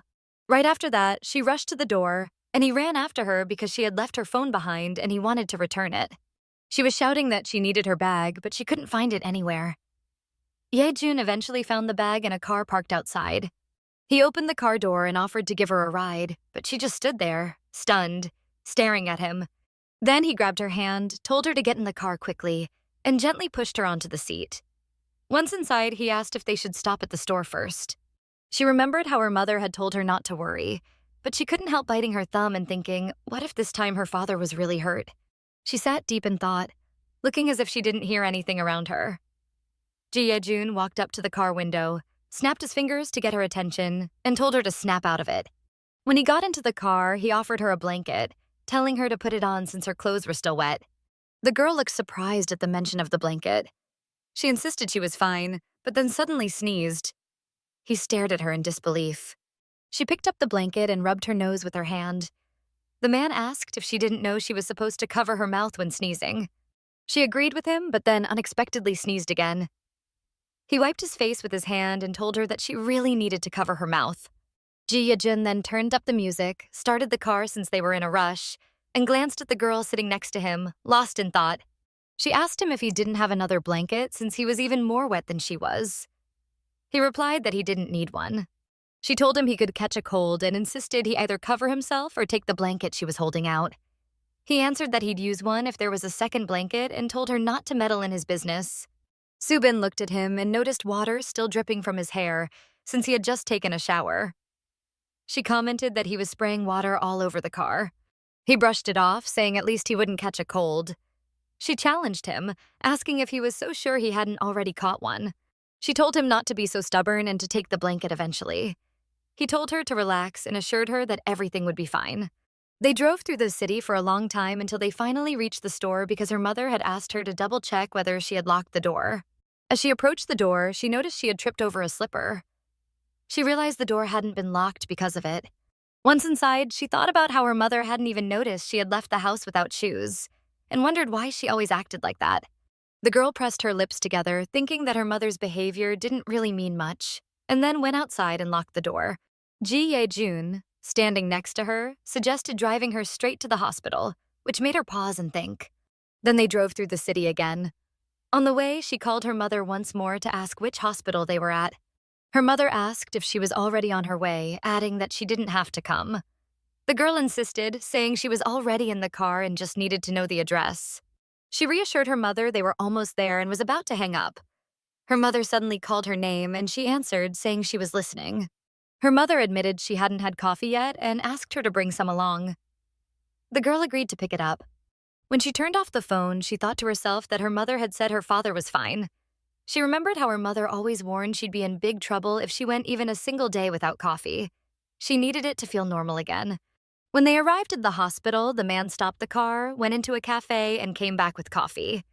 He handed it to her, saying it was for her mother. He passed her the cup, telling her to take it with her. She reacted with surprise, wondering why he was suddenly being so considerate and saying it felt gross. Upset, she told him he didn't need to take care of her and got out of the car, accidentally hitting her foot in the process. The pain was sharp. He asked if she could even walk on her own and then took her by the hand, telling her they should go. She cried out, demanding to know what he was doing and insisting she could walk by herself so he could let go. Ji Ye-jun told her to stop overreacting, but still didn't release her hand. The girl looked at him in surprise. Holding her hand, he pulled her along as they hurried down the street. Her foot hurt from hitting it earlier, but she tried to keep up. Watching him walking ahead, Subin thought to herself that he wasn't someone she could rely on. And she knew she shouldn't rely on a guy like him. But as they rushed toward the hospital entrance, still holding his hand, she realized she kept reaching out to him again and again. Once inside the hospital, Subin quickly ran ahead, trying to find her father's room. Standing at the door, she told the man she would go in alone. He looked at her and sighed silently. After making sure it was the right room, she heard her father's voice, asking her mother to scratch his back. She breathed a sigh of relief, realizing he seemed fine, and felt thankful. Joy filled her heart knowing her father was okay. She knocked on the door but froze when she overheard her parents talking, wondering when Subin would finally show them her boyfriend. Her father mentioned the guy she had seen last time, saying he had seemed polite. Her mother replied that maybe he'd come around next week. Her father wondered if things hadn't worked out, that maybe he just hadn't liked Subin. Listening outside the door, Subin thought to herself that, in her view, things really hadn't worked out. Her father smiled and said it was hard to believe since his daughter was so beautiful. Her mother reminded him that Subin had said he wasn't her type. Still standing outside, Subin thought about how her parents had never brought up such a conversation in front of her before. Her father sighed, saying that she simply didn't want to date anyone after her breakup with Gunho, and admitted he thought it was his fault. Subin smiled softly, remembering Park Gunho. Her mother suddenly yelled at her father to stop talking, hitting him lightly on the shoulder. Her father cried out dramatically, saying she was going to kill him, and joked that her arms were too strong. He told her to look at his back, saying it had gone numb. Her mother snapped at him, calling him a fool and warning him never to bring it up again. Her father said he had seen with his own eyes how that couple unexpectedly broke up right after setting their wedding date. At that moment, the door to the hospital room opened and Subin walked in, asking why she had to get married. Her father wondered who was there, then realized it was his daughter. He thought she came to see him. Her mother immediately asked about the store, wanting to know if Subin had closed it. Subin shouted in frustration, asking how many times she had to repeat that she didn't want to get married and telling them to stop talking about it. Her father, surprised, called out her name. Both parents stared at her in confusion, while her mother was at a loss for words. The mother glanced at her daughter, who stood holding a cup of coffee.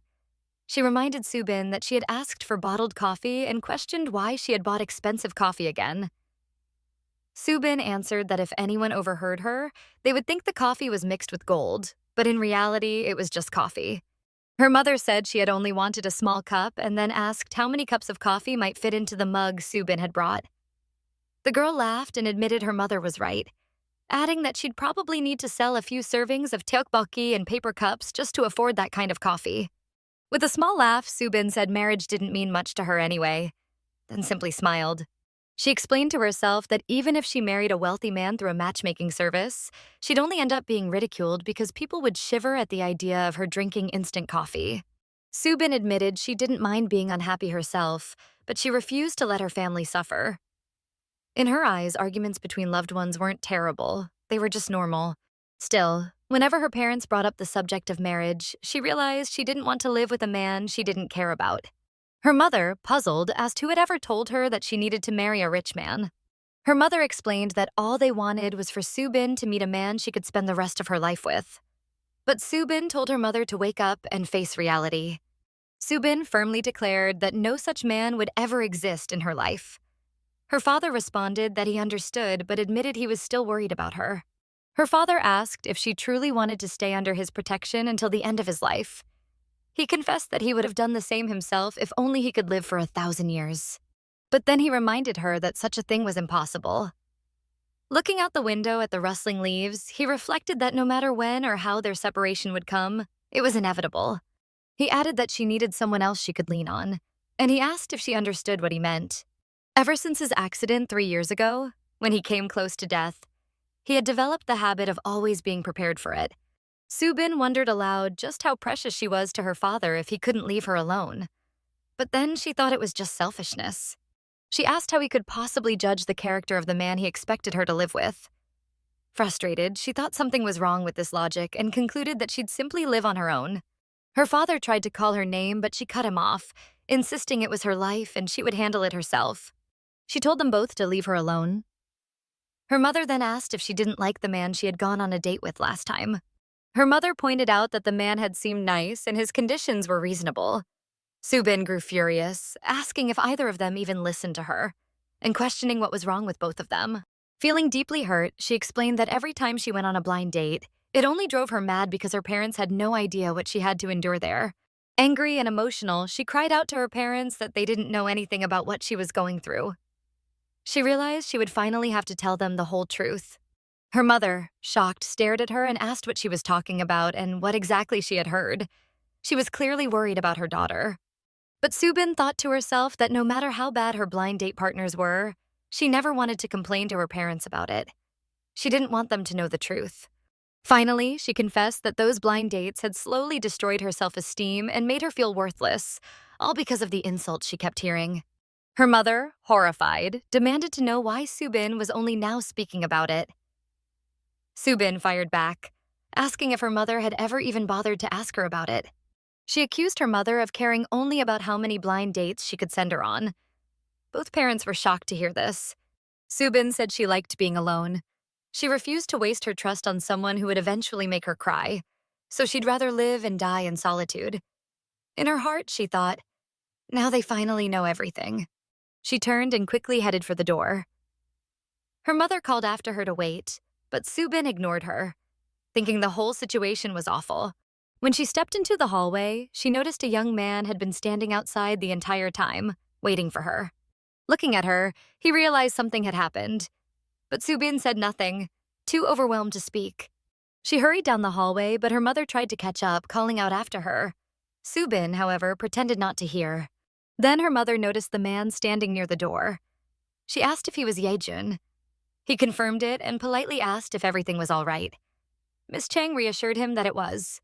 Laughing softly, Miss Chang asked why he had come, if it was to see Subin. She was genuinely glad to see Ji Yejun.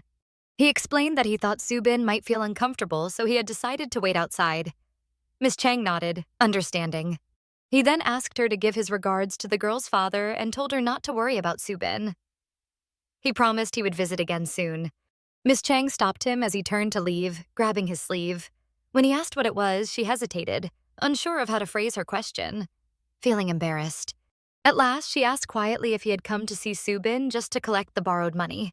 She admitted she would never forget how he had helped them back then and promised she would make sure all the money was repaid. She asked if he was worried about the debt. Ji Yejun answered calmly, saying it was fine, but then asked how exactly she intended to repay it. He then said he would be leaving. Miss Chang replied that she understood, but begged him to please take care of Subin. He walked away in silence, while Miss Chang remained standing in the hallway. She pitied her daughter and worried about her deeply. Outside, Subin went to the bus stop but ended up missing her bus. She thought to herself that despite all the difficulties, she, her mother, and her father had still lived fairly well together. Sitting at the stop, she reflected that she had believed this life was enough. She wanted to tell her parents not to worry about her anymore. She sat there, lost in thought, until suddenly she felt someone's hand gently touch her shoulder. It was Ji Ye-jun. He offered to give her a ride home. She told him she was fine and would just take the bus. But he insisted that she didn't look well. His words angered her, and she asked if he was serious. Still, he urged her to get into his car. She didn't refuse, but soon after, she noticed something dripping onto her hand. The man went to sit behind the wheel, while Soo-bin couldn't stop crying. Her tears just wouldn't end. When Ji Ye-jun got into the car, the girl wiped her tears with her hand and admitted that it was hurting her pride. She confessed that it was making her furious as she looked at him, and he silently handed her a tissue. The girl blew her nose into the tissue, and when the man turned on the music in the car, she began to cry even louder as soon as she heard it. She said that no one understood better than she did why her mom and dad wanted her to get married as soon as possible. And that realization made it hurt even more. She explained that ever since childhood, it had been marriage, marriage, marriage, always the same thing. Being an only child, she had always dreamed of having several children. She admitted that she had wanted to get married and live happily ever after, dreaming of being a good wife and a wise mother. She remembered that her first, last, and only love, the one she had promised to marry, was Gunho until they broke up. She recalled that 3 years ago her father had been in an accident, and that unexpected tragedy eventually led to the end of her engagement. She had once told her mother that she felt comfortable even without being in a relationship, but her mom warned her not to speak as though she had failed at life. Her mother reassured her that she would still meet the right man, but Soo-bin admitted she had changed her mind and didn't even know why she had wanted marriage so badly before. She pointed out that her parents didn't know the real reason for her breakup. She had told her mom that everything was fine and reminded her that all she really needed was her mom and dad. She thought to herself that the pain had been her burden alone. Since then, her fantasies about marriage had disappeared without a trace, filling her heart with mistrust and emptiness toward others. She told him that now he knew everything. She explained that she couldn't leave her parents alone and wondered what would happen if she told them she was ready to marry. Soo-bin worried aloud that if they found out she was marrying because of a debt she couldn't repay, her parents would be devastated. She added that one day they would learn their daughter had gone into marriage fully aware of the outcome, and the man grew very thoughtful about her words. She emphasized that her parents were the only ones who had known how badly she wanted to marry. Clenching her fists, she said they wanted her happiness more than anyone else. She pointed out the situation she was currently in, admitting she wasn't in a position to chain someone with the bonds of marriage. The man then told her to let him be the one. Sniffling, the girl asked him what he meant, staring at him in surprise and thinking to herself how unexpected this was. Ji Ye-jun explained that if it was with him, the story would change completely. He admitted he might not be a good husband, but he could be a good son-in-law. He told her to think of her hands as tied up and said that he believed he had the key to free them. The girl shouted, asking if he had even understood her. She said that if she did marry him, what would he do a year from now? She argued that he would just end up stuck in her parents' hearts, but the man replied that she was the one who didn't understand. Not him. As they kept driving and talking, she clarified that it wasn't simply a matter of paying off a debt. They would be marrying only to live like single people. She explained she wanted to use marriage as a shield against the chains of the marital system. The man said he didn't want to be burdened with a lifelong mortgage and would move abroad once the terms of their contract ended. Ji Ye-jun added that he would come back once a year to see her parents. He reassured her there would be plenty of reasons to visit, so she shouldn't worry. He said they could easily pretend to be a good couple. He told her that if she ever met someone truly good, she just needed to let him know, and he would handle everything for her. The girl said she could judge him for everything, though she was clearly lost and didn't know what to do next. The man told her not to think of it as selling herself, but rather as innovative work, where she would only be trading some sense of self-respect. He called her a model daughter and asked what would happen if he pushed her to the bottom. Outraged, the girl demanded to know what he meant. Ye-jun promised that this marriage wouldn't ruin anyone's life or make anyone unhappy. The girl shouted, asking where his confidence came from, and he answered that he was just trying to convince her to agree. He asked if she had changed her mind, staring at her with such a serious look that it was as if he expected an immediate answer. He told her she looked tempting and admitted it would almost be strange not to accept such terms. He added that if she was too shy, then he'd just have to shake her up with all his strength. He said it was like her last chance, that in fact it was her last chance to accept his proposal, and told her to say so right away if she wasn't going to agree. He warned that if she didn't say anything before he counted to 3, she might lose her chance. Shocked, the girl asked if he meant right now, and he replied that yes, he meant exactly now. He told her he would count slowly, reminding her she'd have plenty of time to refuse if she wanted. After a short pause, he began to count. The girl was extremely confused and didn't know how to respond. When he counted to 3 and heard nothing, he became very angry. The man declared that he had done his part. He wished her a safe trip home and began unbuckling his seatbelt. The girl said she first needed to make sure of something. Surprised, the man asked what it was. She told him he didn't need to know. It was something she had to figure out for herself. He was very surprised. Subin then suggested they meet tomorrow after work and told him not to eat dinner because they would go out together. She added that she would buy something delicious for him, so he had better come with an empty stomach. The man promised he would eat however much she wanted and reminded her not to forget her word. She added that she would buy something delicious for him, so he had better come with an empty stomach. The man promised he would eat however much she wanted and reminded her not to forget her word. Ji Ye-jun drove off, while the girl, walking home, was very nervous but eventually thought that maybe it was worth trying. After a few steps, she heard her phone buzz with a new message. It was from Ye-jun, telling her he would pick her up at the hotel after work and that he'd see her tomorrow. Walking home, she thought to herself that it was fine. She just needed to confirm something for herself.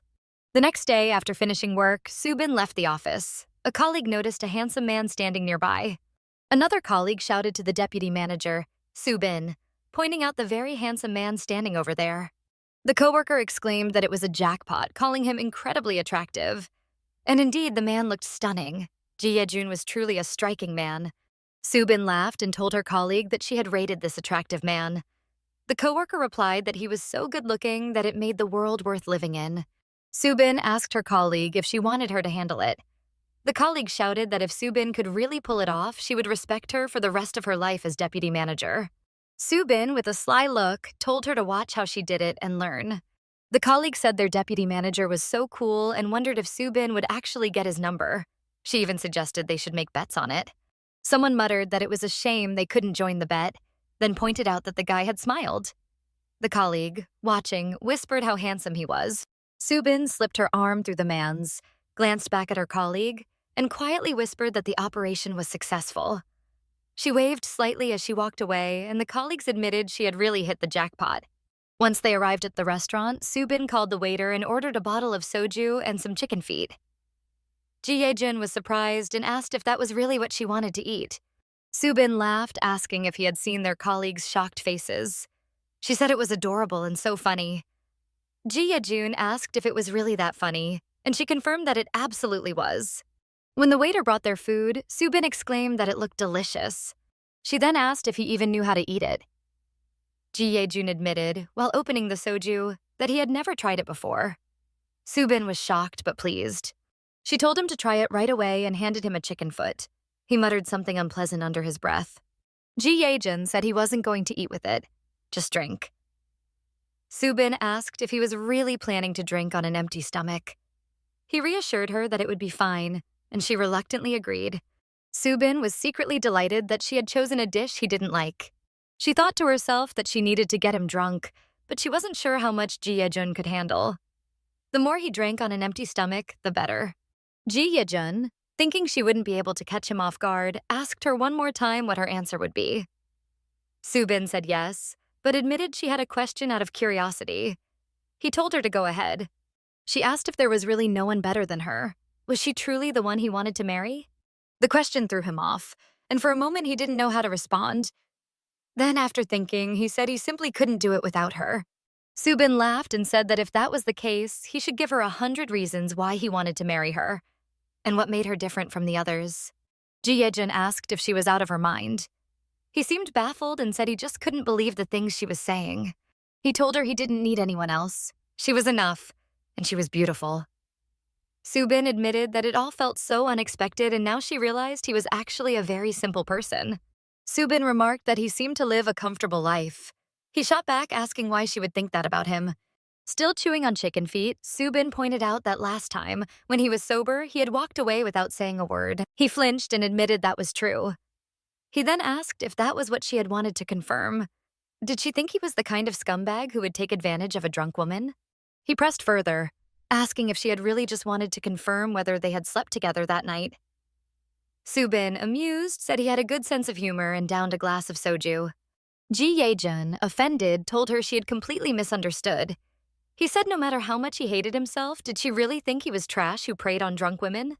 Subin asked how she could possibly trust him when she remembered nothing at all. He snapped back, asking why she was making a big deal out of something she couldn't even recall. But she reminded him that when she had asked if they had slept together, he had said yes. He froze and asked when he had ever said that. He explained that what really happened was that she had given him a nosebleed when she hit him with her hard head, and he had even cleaned her clothes after she threw up. He said he had tried to take her home so her parents could see how she had been behaving, but he had been so exhausted he just wanted to sleep. He insisted that he had slept on the couch so she wouldn't see him half naked beside her.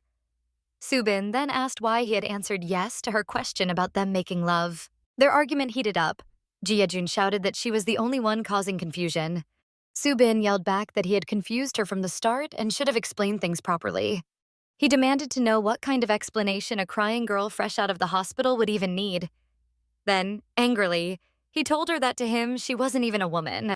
Subin snapped, asking who did look like a woman to him, and added that he wasn't a real man in her eyes either. She shouted that he was saying she had been the only one drunk. Lifting her hand, she called the waiter and ordered another bottle of soju. Jun asked if she really wanted to get drunk again. He then asked if she had found the answer she had been looking for. Did she still want to get married? Subin looked at him with frightened eyes, unable to respond. She realized she finally had to make a choice. Jun stared at her for a long time.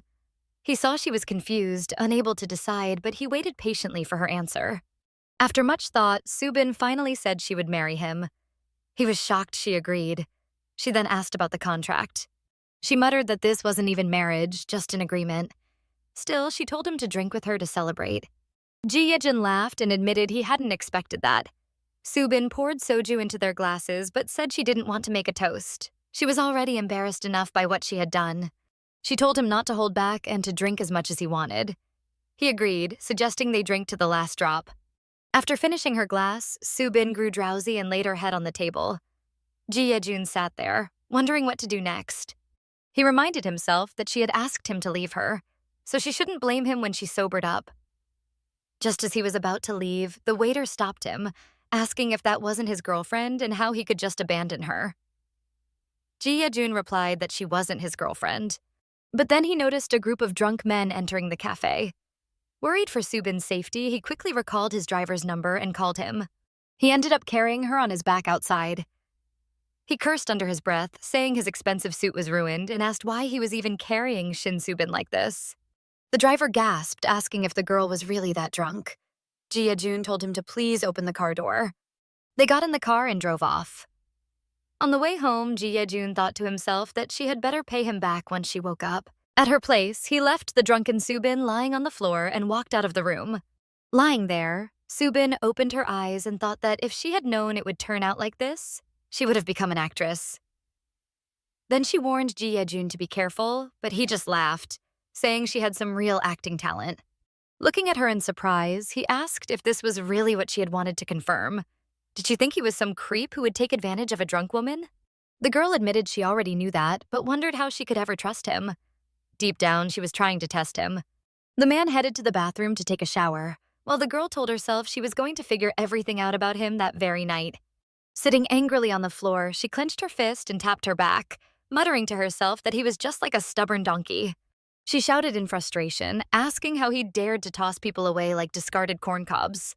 She remembered the moment in the cafe when he had told her she probably thought he was some kind of scumbag who would take advantage of a drunk woman. With determination, she decided that even if this was only a fake marriage, she had no interest in living with a criminal. Smiling to herself, she felt more determined than ever.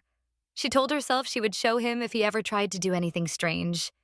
Then she heard the door click. She gasped nervously and quickly lay back down on the floor. Pretending to be asleep, she noticed him stepping out of the bathroom and approaching her, with drops of water falling from his wet hair onto the floor. Jun stopped near her and saw her lying on her side. He stared at her for a long while Subin wondered why he was looking at her like that. She continued pretending to sleep while Jun wondered why she had shifted positions. Was she awake after all? Carefully, he lifted her off the floor. At that moment, she felt a drop of water fall from his hair onto her face. As he carried her, she caught the pleasant scent of shampoo lingering in the room, while more drops from his hair landed softly on her skin. She thought to herself how lucky it was that he hadn't realized she was awake. But then she noticed he was carrying her toward the bed and realized this might not be such a good thing. While being carried, she peeked slightly and wondered why he had dragged her on his back earlier, if he could carry her like this now. She noted that he wasn't even drunk. When he reached the bed, he simply tossed her onto it, leaving her with an unpleasant sensation. Subin lay there, feeling discomfort in her lower back. She thought to herself that he must be an idiot. Why couldn't he just lay her down gently? Later, she noticed him walking over to the hanger where his shirt was hanging. He turned on the iron and began pressing it. Subin quietly watched him, finding it oddly satisfying to see the way he took care of himself. After ironing, he began dressing. Droplets of water still trickled down his body. Normally, she didn't have the habit of peeking at people, but tonight felt like an exception. Watching him, she reminded herself that they hated each other, but she couldn't deny he really did take good care of himself. When he finished, he turned back toward her. Approaching the bed, he thought he saw her move slightly. She caught another wave of that shampoo fragrance, but kept pretending to be asleep. Ji-Jun lingered, staring down at her thoughtfully. She started breathing deeply to keep up the act, and he quietly sat on the bed beside her. He leaned closer, trying to make sure she was really asleep, and then began trying to wake her. His hands touched her face in an attempt to rouse her. She thought to herself, wondering where his hands were going, and it seemed to her that he was finally showing his true colors. He told her she should be grateful that he had carried her on his back, because otherwise she would have been in serious trouble. He tapped her forehead with his finger and remarked that although she was an adult, the only thing she was good at was drinking and passing out, and that it really annoyed him. After saying that, he stood up from the bed and, without another word, slowly walked toward the exit. The girl slowly opened her eyes, watching him leave, wondering if he was really going to walk away just like that. A single tear slid down her cheek. Holding her forehead, she suddenly sat up on the bed and cursed him, calling him a jerk for hitting her and saying it actually hurt. Still clutching her forehead, the girl grew furious, realizing that nothing had happened and that her plan had failed. She still couldn't remember what exactly had happened that day, but she recalled that Ji-Jun had also tried to wake her when they returned home. She remembered him sitting beside her when she felt unwell after drinking too much and when she eventually threw up. She recalled him removing all of her dirty clothes and taking them to the bathroom to wash, since they smelled terrible. After piecing everything together, she began smiling. Now she was confident nothing had happened that day, and she had nothing to worry about. Picking up her phone with a smile, she called Ji-Jun. He hadn't expected her call and told her he thought she had still been drunk. He remained surprised that she had actually phoned him, since he had assumed she was fast asleep when he left. Laughing, she asked what he thought about meeting up and suggested they see each other the following week. He was shocked that she wanted to wait until next week and told her the sooner, the better. At first, she suggested meeting her family, then his, but later said they should postpone everything and simply wished him good luck. He was left very surprised, still convinced she had been drunk. After ending the call, she took a deep breath and thought to herself that she needed to strike while the iron was hot. Clutching the phone in her hand, she thought that since everything had already happened, she would use the situation however she pleased. She felt pleased with herself, knowing she had set a plan in motion to trick him, and she was determined to see it through. Outside, night had fallen. Bright lights illuminated the streets as the city wound down after a busy day. Late that evening, Subin's ex-boyfriend, Gunho, returned home. He slammed the door loudly and collapsed on the floor right by the entrance.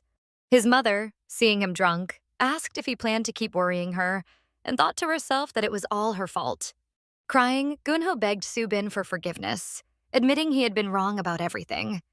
His mother was shocked and told him he had lost his mind. He continued crying and told his mother he couldn't take it anymore, pleading with her to bring Subin back to him. His tears dripped onto the floor. He told his mother how much he missed Subin while she screamed at him to stop and demanded to know what the hell he was doing. Gunho wouldn't stop crying, saying he was a terrible guy. His mother tried to calm him down, telling him he couldn't be crying over a girl and that marriage was not a child's game. His mother told him that she had already said many times he should marry a girl like him, someone who would support him. She told him to come to his senses, reminding him that love would never put food on the table. The young man thought that he would do everything his mother asked of him. She had always told him to leave Subin alone since she believed their relationship was only temporary. That's why she forced them to break up. The young man was in despair. He kept crying and said that he truly couldn't go on anymore and thought it would be better for him to die. His mother was shocked by her son's words. She began asking why he was saying such things, adding that she wouldn't be able to live without him. But he kept begging her, telling her that he had been suffering deeply ever since she took Subin away from him, and he wanted her to bring her back. The next day, when Subin arrived at work at the restaurant, she wondered why days like this even existed, because she felt so exhausted. It wasn't an especially unusual day at work, but it was busier than normal. She stood there thinking that she would finally be free once they finished serving the last guest. But then the doors opened and new guests entered the restaurant. Subin politely greeted them and invited them inside. Among the guests, she spotted Park Gun-ho's mother and froze a little. The older woman looked at her with surprise before asking why she was stuttering. The woman looked at her indignantly and said that although Subin might be an assistant manager, she didn't seem entirely professional. She then smirked arrogantly. She added that it looked as if Subin had walked into the wrong place, but Subin didn't answer her at all. Subin thought that this was the same woman who was supposed to become her mother-in-law, and she hadn't changed one bit in 3 years. Subin asked the woman whether they had a reservation, but the woman replied that she hadn't made one beforehand.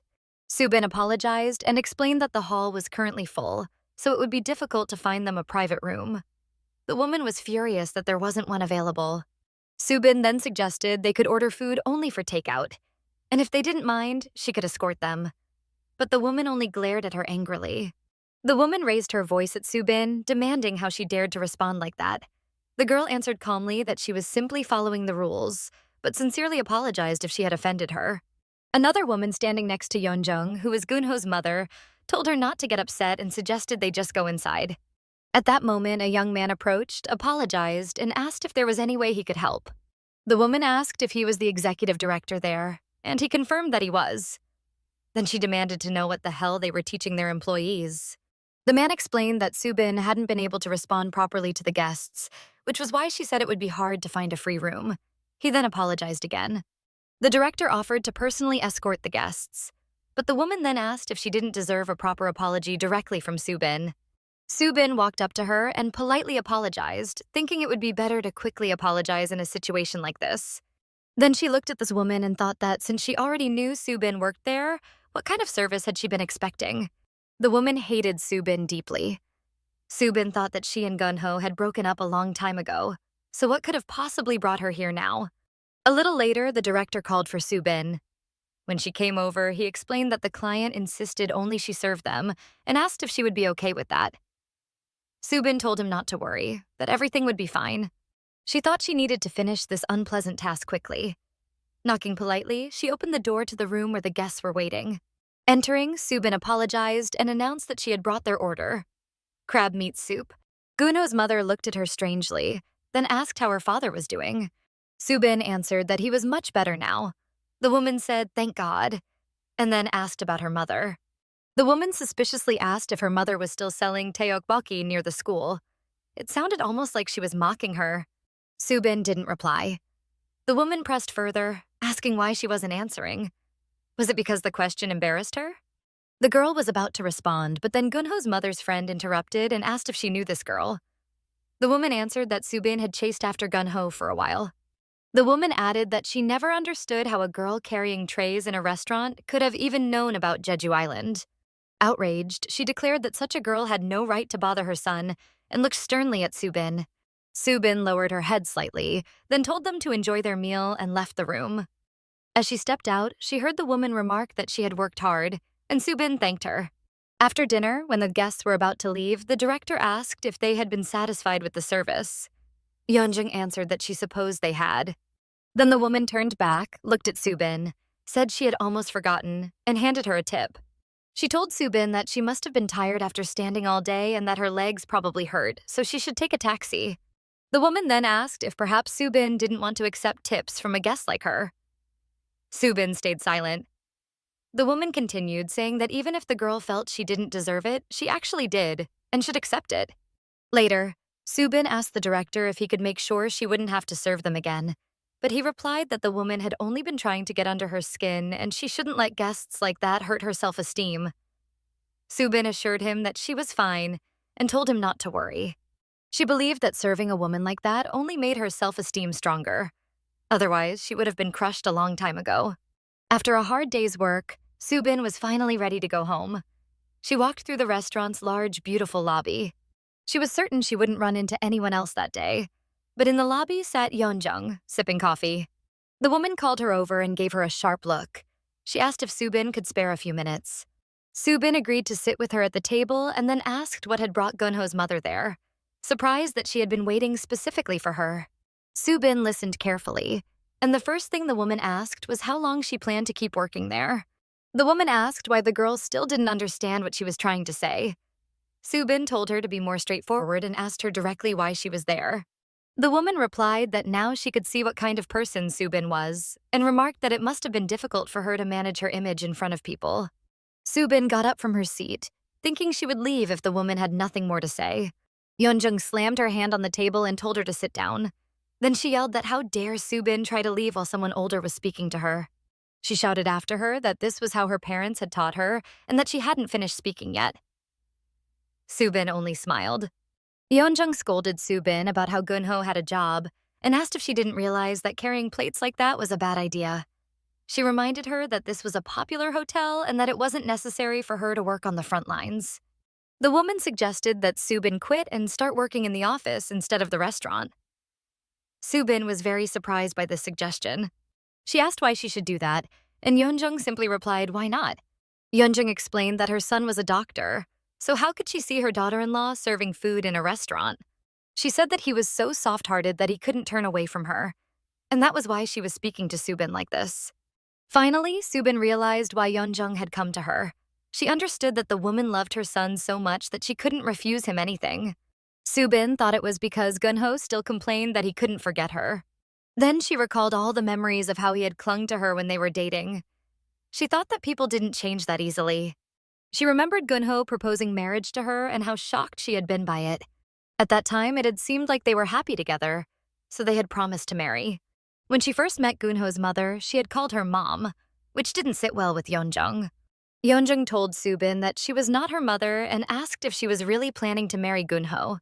The woman said she was afraid someone might hear her and warned Subin not to call her that again. These had been the first words she heard upon entering their home. Subin thought that the moment her son had disappeared from view, Yeonjung had changed completely. After the unfortunate accident with Subin's father, she had asked her to break up with Gunho as if she had been waiting for it. All of this got on her nerves, and Subin thought that Yeonjung really was still a bad person. Then the woman started shouting that Subin had laughed at someone older than her and that she now seemed ridiculous in front of her. Subin responded that she hadn't seen her in 3 years and that her unexpected remark seemed a little sarcastic. She adjusted her hair and asked what would happen if she didn't change jobs. Then she angrily asked Yeonjung who she was to tell her what to do and what not to do. Yeonjung yelled at her for calling her Madam, but Subin explained that she didn't know whether to call her the client or the mother of her client. The woman became even angrier, screaming that Subin had gone crazy. Yeonjung shouted that Subin hadn't even said anything in the restaurant, and how dare she speak like that? Subin calmly replied that that was exactly what she had done. Subin pointed out that even 7-year-olds knew it wasn't right to cause a scene, cry and shout in a restaurant to get what they wanted, calling it childish behavior. The woman was outraged by this. Subin picked up her bag, slung it over her shoulder, and proudly said that she hoped they would never meet again in the future. Then she turned to Yeonjung and said that she should be ashamed of her behavior as an adult. She added that it was shameful that Yeonjung didn't realize she had made a spectacle of herself. The woman yelled that Subin thought she was wrong. Subin warned her that if she came back again, she would call the police and that she should remember that. Yeonjung screamed that she shouldn't think her son would stay with her after the way she had treated his mother. She shouted, asking if Subin wanted to hurt her again. Subin paused for a moment, then replied that she needed to be careful with her words. In her thoughts, Subin silently thanked her ex's mother for deciding to live alone for the rest of her life.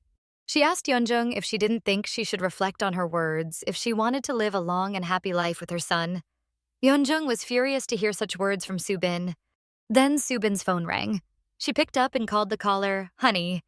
It was Ji Ye-jun. He was surprised and asked if her ex had come back. Subin explained that this time it was her ex's mother. He asked where she was, and she replied that she was at the hotel lounge cafe. He said he would come over soon and asked if he could come in, but Subin told him to wait outside and that she would be out in a minute. Subin thought about how she would be getting married soon and that if it weren't for her ex's mother, She would never have met her fiancé. Yeonjung looked at her, clenching her lips in anger. Subin slightly nodded, smiled, and said that she truly appreciated her help. As she tried to leave, her ex's mother still tried to stop her and asked why she was doing this. Subin then took the money the woman had left as a tip, returned it, and told her she didn't need it. She said she didn't want to discuss anything further and left. Yeonjung stood holding the money, angrily shouting at how Subin dared to do that. She warned Subin not to think she would stay calm after all the insults, telling her she had made a big mistake. The woman ran outside quickly, warning Subin that she wouldn't let it go if she acted that way. Slamming the door loudly and chasing after her, she shouted that Subin would never meet a good man. When Subin ran outside, she saw a handsome young man greet her and hug her. The young man and Subin stood hugging, looking very much in love, which infuriated Yeonjung even more. The young man glanced at Yeonjung, smiled slightly, and tilted his head as if greeting her. The woman stood frozen, staring at them in shock. Ji Ye-jun behaved very kindly toward Subin. The young man opened the car door for her politely, and Subin got in. The furious woman stood by the cafe entrance, silently watching them drive away. Subin felt very satisfied that Ji Ye-jun had arrived at the perfect moment in front of Miss Moon. Looking at the man, Subin thought that she hadn't wanted to force herself to perform in front of Yeonjung, and that what she had done was more than enough. She thought that Yeonjung was the type of person easily influenced by appearances. Subin felt uneasy, worried that Yeonjung might form opinions about her relationship with Ji Ye-jun. Goosebumps ran across her skin as she realized how close she had come to stepping into a house ruled by such a mother-in-law. For a brief moment, she even thought that marrying Ji Ye-jun might turn out 100 times better than she had imagined. Subin started laughing, which surprised Ji Ye-jun. He wondered why she was laughing, asking if she had lost her mind. She reassured him that everything was fine, that she just found it funny. She asked him, out of curiosity, if he had felt the same way when he had defeated the student council presidential candidate. He was surprised by her sudden question. Subin explained that she had asked simply because she believed that forgiveness was a virtue and that young people should respect adults. She thought that if she could be as polite as possible, she might avoid ending up like that other person. She had always wondered why he acted so stubbornly and irrationally. Subin asked if he remembered what he had said to her back then, but he had no idea what she was referring to. Subin was irritated by his words. She said that he mentioned that losing could also be a win, that forgiveness was a virtue, things said to children. He admitted that he lived a life where, if he was hit, he hit back twice until her opponent was defeated. Subin clarified that she couldn't hit twice, but she believed that receiving hits wasn't a virtue either. Ji Ye-jun was taken aback by her remark and replied that if she had listened to him properly, she could even receive rice cakes in her sleep. Subin felt satisfied with the conversation, smiled, and commented on how interesting it was that they had reached such conclusions. She concluded that agreeing to marry him wasn't such a bad idea after all. Ji Ye-jun smiled, then looked out the car window, noting that the weather had changed and that it would probably snow tomorrow. When they arrived at the meeting place, Subin wondered why she felt so nervous, even though he was the one meeting her parents. Before meeting Ji Ye-jun, she had warned her mother that she had someone she intended to marry and that he would soon come to greet them. Her mother scolded her, calling her a shameless girl, thinking Subin was in trouble. Subin tried to explain that things weren't as her mother assumed.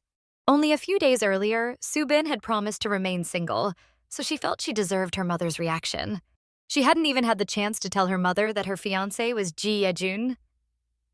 When they reached the door, they rang the bell. Subin later asked what his parents had said when he told them about the visit. Ji Ye-jun replied that nothing in particular had happened. She asked what his parents liked and what she should bring. He explained that it was fine since his mother and younger siblings were on vacation. Ji Ye-jun added that they would meet his father tomorrow. Subin thought that going on vacation when asked to attend a meeting seemed impolite. Climbing the stairs, she realized it didn't matter. They would see each other at the family dinner anyway. She also noted that Ji Ye-jun had not mentioned that his father was the only one in the family who knew the marriage was fake. Upon reaching the door, her parents opened it and were very surprised to see who had come with their daughter. Her mother, astonished, asked if it really was Ji Ye-jun. Subin confirmed that it was. Her parents were very pleased and invited them inside. Ji Ye-jun asked for forgiveness, and they entered the apartment together. Sitting down for the family dinner, tensions arose as they tried to resolve issues with the debt. But after Ji Ye-jun stated that he was taking their precious daughter and therefore forgiving the debt, the negotiations ended completely in his favor, leaving her parents defeated. After dinner, as they stepped outside, Subin's mother wished Ji Jun a safe journey and called him her son, but her father objected, saying she shouldn't call him that. Later, her father said that from now on, she should call him her son-in-law. Subin felt a flutter of fear at his words, thinking his portrayal of the perfect son-in-law was almost unreal. Ji Jun remembered he had bought something on the way, took a bouquet of flowers from the car, and gave them to Subin's mother. Her mother was delighted by the gift, commenting on how beautiful it was and asking if any woman could resist flowers. Ji Jun was pleased that she liked them. Subin wondered if her parents were too fond of her. Ji Jun said it was time to leave. Her parents agreed and wished him a good trip. He hugged Subin, smiled, and said it was time to go. She wanted to ask him something else but didn't dare. Her parents were very pleased with their son-in-law, waved goodbye, and wished him a safe journey, reminding him to be careful. Standing there, Subin thought the evening had ended perfectly. Her parents were equally impressed. Her father said that Ji Jun had grown into a charming and wonderful young man, while her mother wondered where his attractiveness came from, noting that even if his parents never ate, they would still be plump. After meeting her parents, Subin also became curious about Ji Jun's household habits. She appeared slightly tense, knowing it was time to greet the man's family. Seeing his house, she was surprised at its enormous size and felt small within it. Entering the grand living room, Subin became nervous. A maid approached them and said that the master was waiting in the dining room. In the dining room, Ji Jun's father politely welcomed them. Subin introduced herself, and his father responded that it was a pleasure to meet her. She made a very pleasant impression on him, and he wished them all the best in their family life. Subin had been worried that Miss Moon's previous behavior might mean this person would treat her poorly, but there was no such problem. After the required greetings, the conversation didn't progress further. Subin noticed that the men seemed uncomfortable around each other. It looked as if they weren't interested in each other's affairs. Subin decided she would just eat her meal.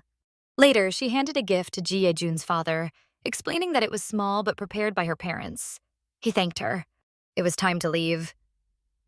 Subin realized there hadn't been anything particularly awkward, though the tense atmosphere had been palpable. Walking down the road, Subin looked at Ji Jun and wondered if the atmosphere in his house had always been like this. He remained silent, and his aura became colder and more distant, which struck her as slightly odd. She walked quietly beside him, thinking that he had probably always lived in such an environment. After meeting his father, they went to visit his grandmother in the hospital. Entering her room, Subin asked how she was feeling. The grandmother was delighted to see her and said that having her there made her feel much better. Subin mentioned that her parents had been worried and sent some snacks for her. The grandmother expressed her happiness and asked Subin to convey her gratitude to her parents. Subin wished her grandmother a speedy recovery, and the grandmother responded that she was already doing that. The grandmother touched Subin's face and wished for the two of them to marry soon and have beautiful children, asking her to stay by her grandson's side for the rest of her life. The girl noticed that the grandmother had grown weaker. Still, the grandmother continued, saying it didn't matter what the children would look like. They would be wonderful no matter what. Subin just smiled in response. Then the grandmother hugged her tightly and said they would see each other again later. Ji Jun watched them, thinking it would be hard to handle this, yet she remained just as she had always been. Finally, the awaited day arrived. It was a perfect day, incredibly sunny and magical, with a bright blue sky and birds singing enchanting songs. The long-awaited meeting of both families took place. Subin's parents expressed how happy they were to meet Ji Jun's family, and his parents replied that the feeling was mutual. Subin's parents asked if it would be okay to skip formalities and hoped it wouldn't make anyone uncomfortable. Ji Jun's parents assured them it was fine and said they had prepared something. Subin's parents believed that the union of two people in love should be sentimental. Ji Jun's father said he just wanted to do something for the couple, even if it was a small gesture. The girls' parents agreed. Ji Jun's younger siblings sat quietly, probably uninterested in the wedding. His sister glanced at Subin in a way that made her think that first impressions might not go perfectly. After the introductions, the parents wished each other well. Ji Jun's father said their daughter was lovely and thanked them for allowing her to become part of their family. Subin's parents expressed their gratitude for the warm welcome. Ji Jun's father shook hands with Subin's father, saying it was a great honor to welcome her into their family. The long-awaited wedding day arrived. There was a lot of hustle and bustle, and once Subin put on her veil, she was ready. Subin's mother, Seeing her daughter in a white wedding dress couldn't hold back tears of happiness. Subin was surprised by her mother's tears, but her mother insisted it was fine. Subin smiled and teased her mother not to be so dramatic, joking that she might cancel the engagement because of it. Her father, seeing her, was speechless, saying she looked incredibly beautiful. Subin indeed looked stunning. She gazed at herself in the mirror and thought that she had waited for this moment her entire life. She imagined the moment the curtain would rise and reveal her in the pure white dress. She would stand before her groom, who would fall in love with her all over again, perhaps a bit overly dramatic in his reaction. This was the image she had pictured. But at that moment, everything reminded her that this was only a fake marriage with selfish motives. Still, she thought it was fine. Her mother was there, and that was enough. Upon arriving at the venue, the groom was invited to enter first. The bride and her father waited by the door, while the ceremony host announced that the bride's entrance would be soon. Her father held her hand, trembling from excitement, but Subin reassured him with a smile, telling him to relax. He admitted that he wanted to walk his daughter down the aisle without a single mistake, practicing for days so he wouldn't limp. Finally, the bride entered the grand hall with her father. As the wedding music played, her father told her to be happy, and tears formed in her eyes. She thought to herself that everyone there had chosen to be happy, yet for some reason she felt guilty. Giving his daughter into the groom's hands, her father told him to take care of her. But Ji Ye-jun, looking at them, didn't respond, simply at a loss for words while gazing at his bride. When he took Subin's hand, he noticed tears slowly streaming down her face. They first asked the groom if he agreed to take Subin as his lawful wife, promising to care for, cherish, and love her through joy and sorrow for the rest of his life. He agreed. Then it was the bride's turn. She was asked if she agreed to take Ji Ye-jun as her lawful husband and to care for, cherish, and love him through joy and sorrow for the rest of her life. She agreed. After such vows, an incredibly beautiful song played for them at the altar. Subin thought that, like modern brides, she would also love to dance. She inhaled deeply, thinking she could ask a friend to sing a wedding song for her. Ji Ye-jun noticed her tears and asked why she was crying. She denied it, insisting she was fine. The groom gently wiped her tears with his hand, smiled, and told her not to cry. He added that when she cried, it looked worse in photos, so he asked her to smile. At first, his words annoyed her, but then she smiled and thought how strange guys could be. Their wedding ceremony concluded successfully.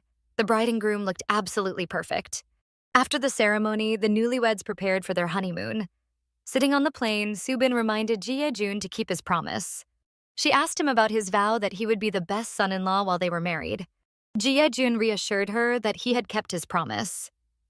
As they spoke, the plane was preparing for takeoff. Subin seemed frozen in her seat, and the man told her that no one would be unhappy in their marriage. On the plane, Subin appeared tense. He asked what was wrong, noting she looked like she had never flown before. She laughed and admitted it was her first time.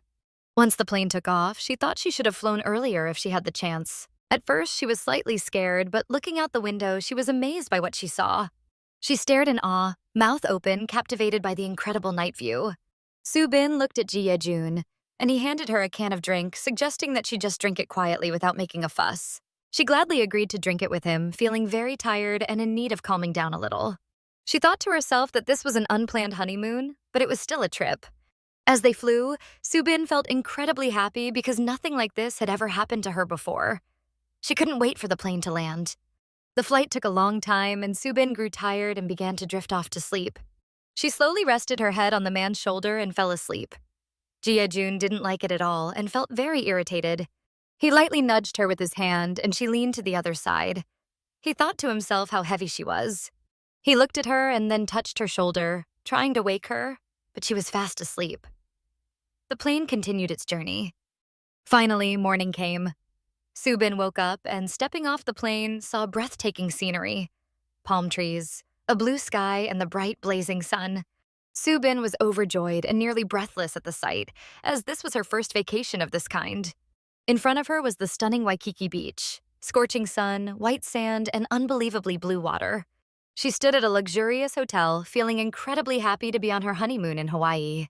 Ji Ye-jun approached with 2 keys to different rooms, telling her to enjoy herself for all 5 days.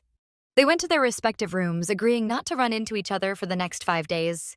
Subin entered her room and initially felt a bit annoyed. Her cheeks flushed and she seemed somewhat flustered. She then looked around the room and was blown away by the incredible view from the window. She was absolutely thrilled. Standing on the large, luxurious balcony, she still couldn't believe she was in Hawaii. She flopped onto the huge, lavish bed, enjoying the simple pleasure of lying down without doing anything. Stretching, she thought that finally, she could start truly living. This kind of vacation had always been her dream. Lying on the large bed, she marveled at how wonderful it was to relax. She began planning the rest of her trip, wanting to try surfing and eat delicious food immediately. Thinking everything was perfect, she made herself comfortable on a soft pillow and fell asleep. While she slept soundly, her phone, lying nearby on the bed, rang abruptly, waking her up. Seeing the caller ID, Subin realized it was Miss Chang and thought she didn't want her mother to see her alone. She answered and greeted her mother. Miss Chang asked if they had arrived safely. Subin replied that the flight had been wonderful and couldn't have been better. The girl's mother was about to ask about Ji Ye-jun, but Subin quickly said he was taking a shower. Miss Chang worried that she had called too early and that they hadn't eaten yet. Her mother asked what they planned for dinner and requested a few photos. Subin replied that a good restaurant was nearby and they would go later. She would call via video. Her mother said she was looking forward to it. Miss Chang wished her to have a great time. Subin agreed, but then thought she should have told her to just send photos. Subin paused, wondering what to do next when her phone rang again unexpectedly. Seeing the caller, she realized it was her mother-in-law. She answered, expressing how glad she was to hear from her. Her mother-in-law asked if the flight went well. Subin politely reassured her that everything was fine and that they had been about to call her. Then her mother-in-law asked if she could bring a bag back for her. Subin promised she would. Her mother-in-law said she had wanted to ask Ji Ye-jun, but he hadn't answered. Subin explained that he was in the shower, which was why he didn't respond. Her mother-in-law said she didn't want to bother her without reason, and Subin assured her it was fine. Her mother-in-law reminded her that he was now married, but in any case, she hoped they would enjoy themselves and not forget to send photos to the grandmother, or better yet, call via video. Subin agreed. Subin felt disappointed, realizing she wasn't as free as she had thought. Tired, she stepped into the corridor and Ji Ye-jun appeared too. He commented that the situation was terrible, and she agreed. He suggested they have dinner together, but only tonight. Subin thought it was a good idea. Arriving at the restaurant and ordering food, they sat down. Ji Ye-jun hugged her, took out his phone, and they started a video call. Subin asked him to wait a moment and smiled. She took a photo with the phone. Seeing the photo, she screamed because her eyes were closed, but Ji Ye-jun said it was fine. The important thing was that he looked good. Then he joked that it was their honeymoon, so she should take care of him. Subin shouted for him to go away. Then Ji Ye-jun's phone rang, and Subin asked if it was his grandmother. It was actually Subin's parents calling. Her mother greeted her son-in-law, and they were delighted to see them. Ji Ye-jun spoke politely, smiling cheerfully. Subin, sitting nearby, was annoyed and made faces at him. He mentioned that they had come for dinner and asked if they had eaten. Her mother said yes and asked if the time difference made things unusual. Ji Ye-jun assured her it was fine and that next time they would eat together. Her mother was pleased and thanked him, then teased why her daughter couldn't speak as nicely, making Ji Ye-jun slightly embarrassed. She then called her husband over, who was standing nearby, to see their daughter and son-in-law. Ji Ye-jun smiled, and Subin silently watched him. After talking with her parents, the man called his grandparents. He suggested they might already be asleep, so perhaps they could call later. Subin agreed. He told her to continue eating as he prepared to leave. Subin asked where he was going, surprised. Ji Ye-jun left, saying he wanted to eat comfortably. Subin thought this was a thoughtful gesture. Left to have dinner alone, Subin thought that it was probably not carelessness. Most likely, Ji Ye-jun just felt uncomfortable. After that, Ji Ye-jun returned to his room, where he felt very comfortable because he enjoyed being alone. Sitting alone on the large terrace, admiring the views, he thought to himself that he was much more at ease now. The next morning, Subin and Ji Ye-jun went down to the dining hall for breakfast, where many delicious dishes were laid out. Subin approached the table where Ji Ye-jun was sitting and suggested they eat together. He questioned why she was sitting next to him and why she didn't just go sit elsewhere. He pointed to a nearby table and remarked that there were plenty of free seats behind him, so why not disappear there and not spoil his appetite? Subin thought, why not, but wondered what was wrong with him. She reflected that she seemed so important that she might be making Ji Ye-jun's perfect world miserable. She thought, oh my, I just didn't know. and started laughing loudly. Ji Yejun got very angry and told her to leave him alone. Subin picked up her phone, noting that they hadn't greeted her grandparents yet, who were probably waiting for their call, and she called them. She greeted her grandparents and asked if they could see them well. She told them they had come down for breakfast. Her grandparents were delighted to see them. Her grandmother was thrilled by the beautiful flowers and asked if they had gone for a walk. Subin confirmed that they had. Noticing Ji Yejun's plate, the grandmother asked why he had only some greens, joking that he probably thought that would be enough energy for the night. Subin laughed, and Ji Yejun blushed a little. Subin reassured her grandmother, saying she had plenty of meat to share with Ji Yejun. The grandmother praised Subin. The girl mentioned that she hoped her grandmother's treatment was going well and promised to visit as soon as she returned home, politely saying goodbye. Glancing at Yejun, she was pleased with the conversation, but then got very angry when she saw him take a piece of egg roll from her plate. As he put it in his mouth, he reminded her that she had said she wanted to share, and Subin shouted that she certainly hadn't planned on doing that. Subin got up from the table, holding her plate, and told him that if he wanted something, he could just get it himself. She remarked that he had legs after all and carried her plate to a neighboring table. Ji Yejun looked at her with a smile and commented that she had acted beautifully in front of his grandparents. In his mind, he thanked her for the well-done performance, but he couldn't understand where the person who had said they'd rather die than do this had gone. He thought there was something more to her. Looking at her, he realized she captivated him every time he looked. Watching her eat quickly, he thought she must be really hungry and wondered if she might get indigestion. Subin did indeed look pale, realizing she probably had indigestion from eating too fast. Looking at Ji Yejun, she thought she wasn't used to eating alone, but he seemed better when he was by himself. It didn't matter, she thought as she went outside, determined to have fun on her own. Looking around, the girl noticed that everyone around her seemed to be in couples. Walking down the street, she couldn't believe that her first seaside trip was with Ji Yejun. To lift her spirits, she strolled along the beach, taking selfies and beautiful photos, which made her very happy. She didn't think her family was waiting for this, but she took a selfie just in case, thinking she would show the photos to her parents when she returned. Then came the most important and long-awaited moment. She called and booked a dinner spot on a cruise for that evening. She was overjoyed as this had long been a dream on her wish list. Smiling with delight, everything felt like a dream, as she could hardly believe it was really happening to her.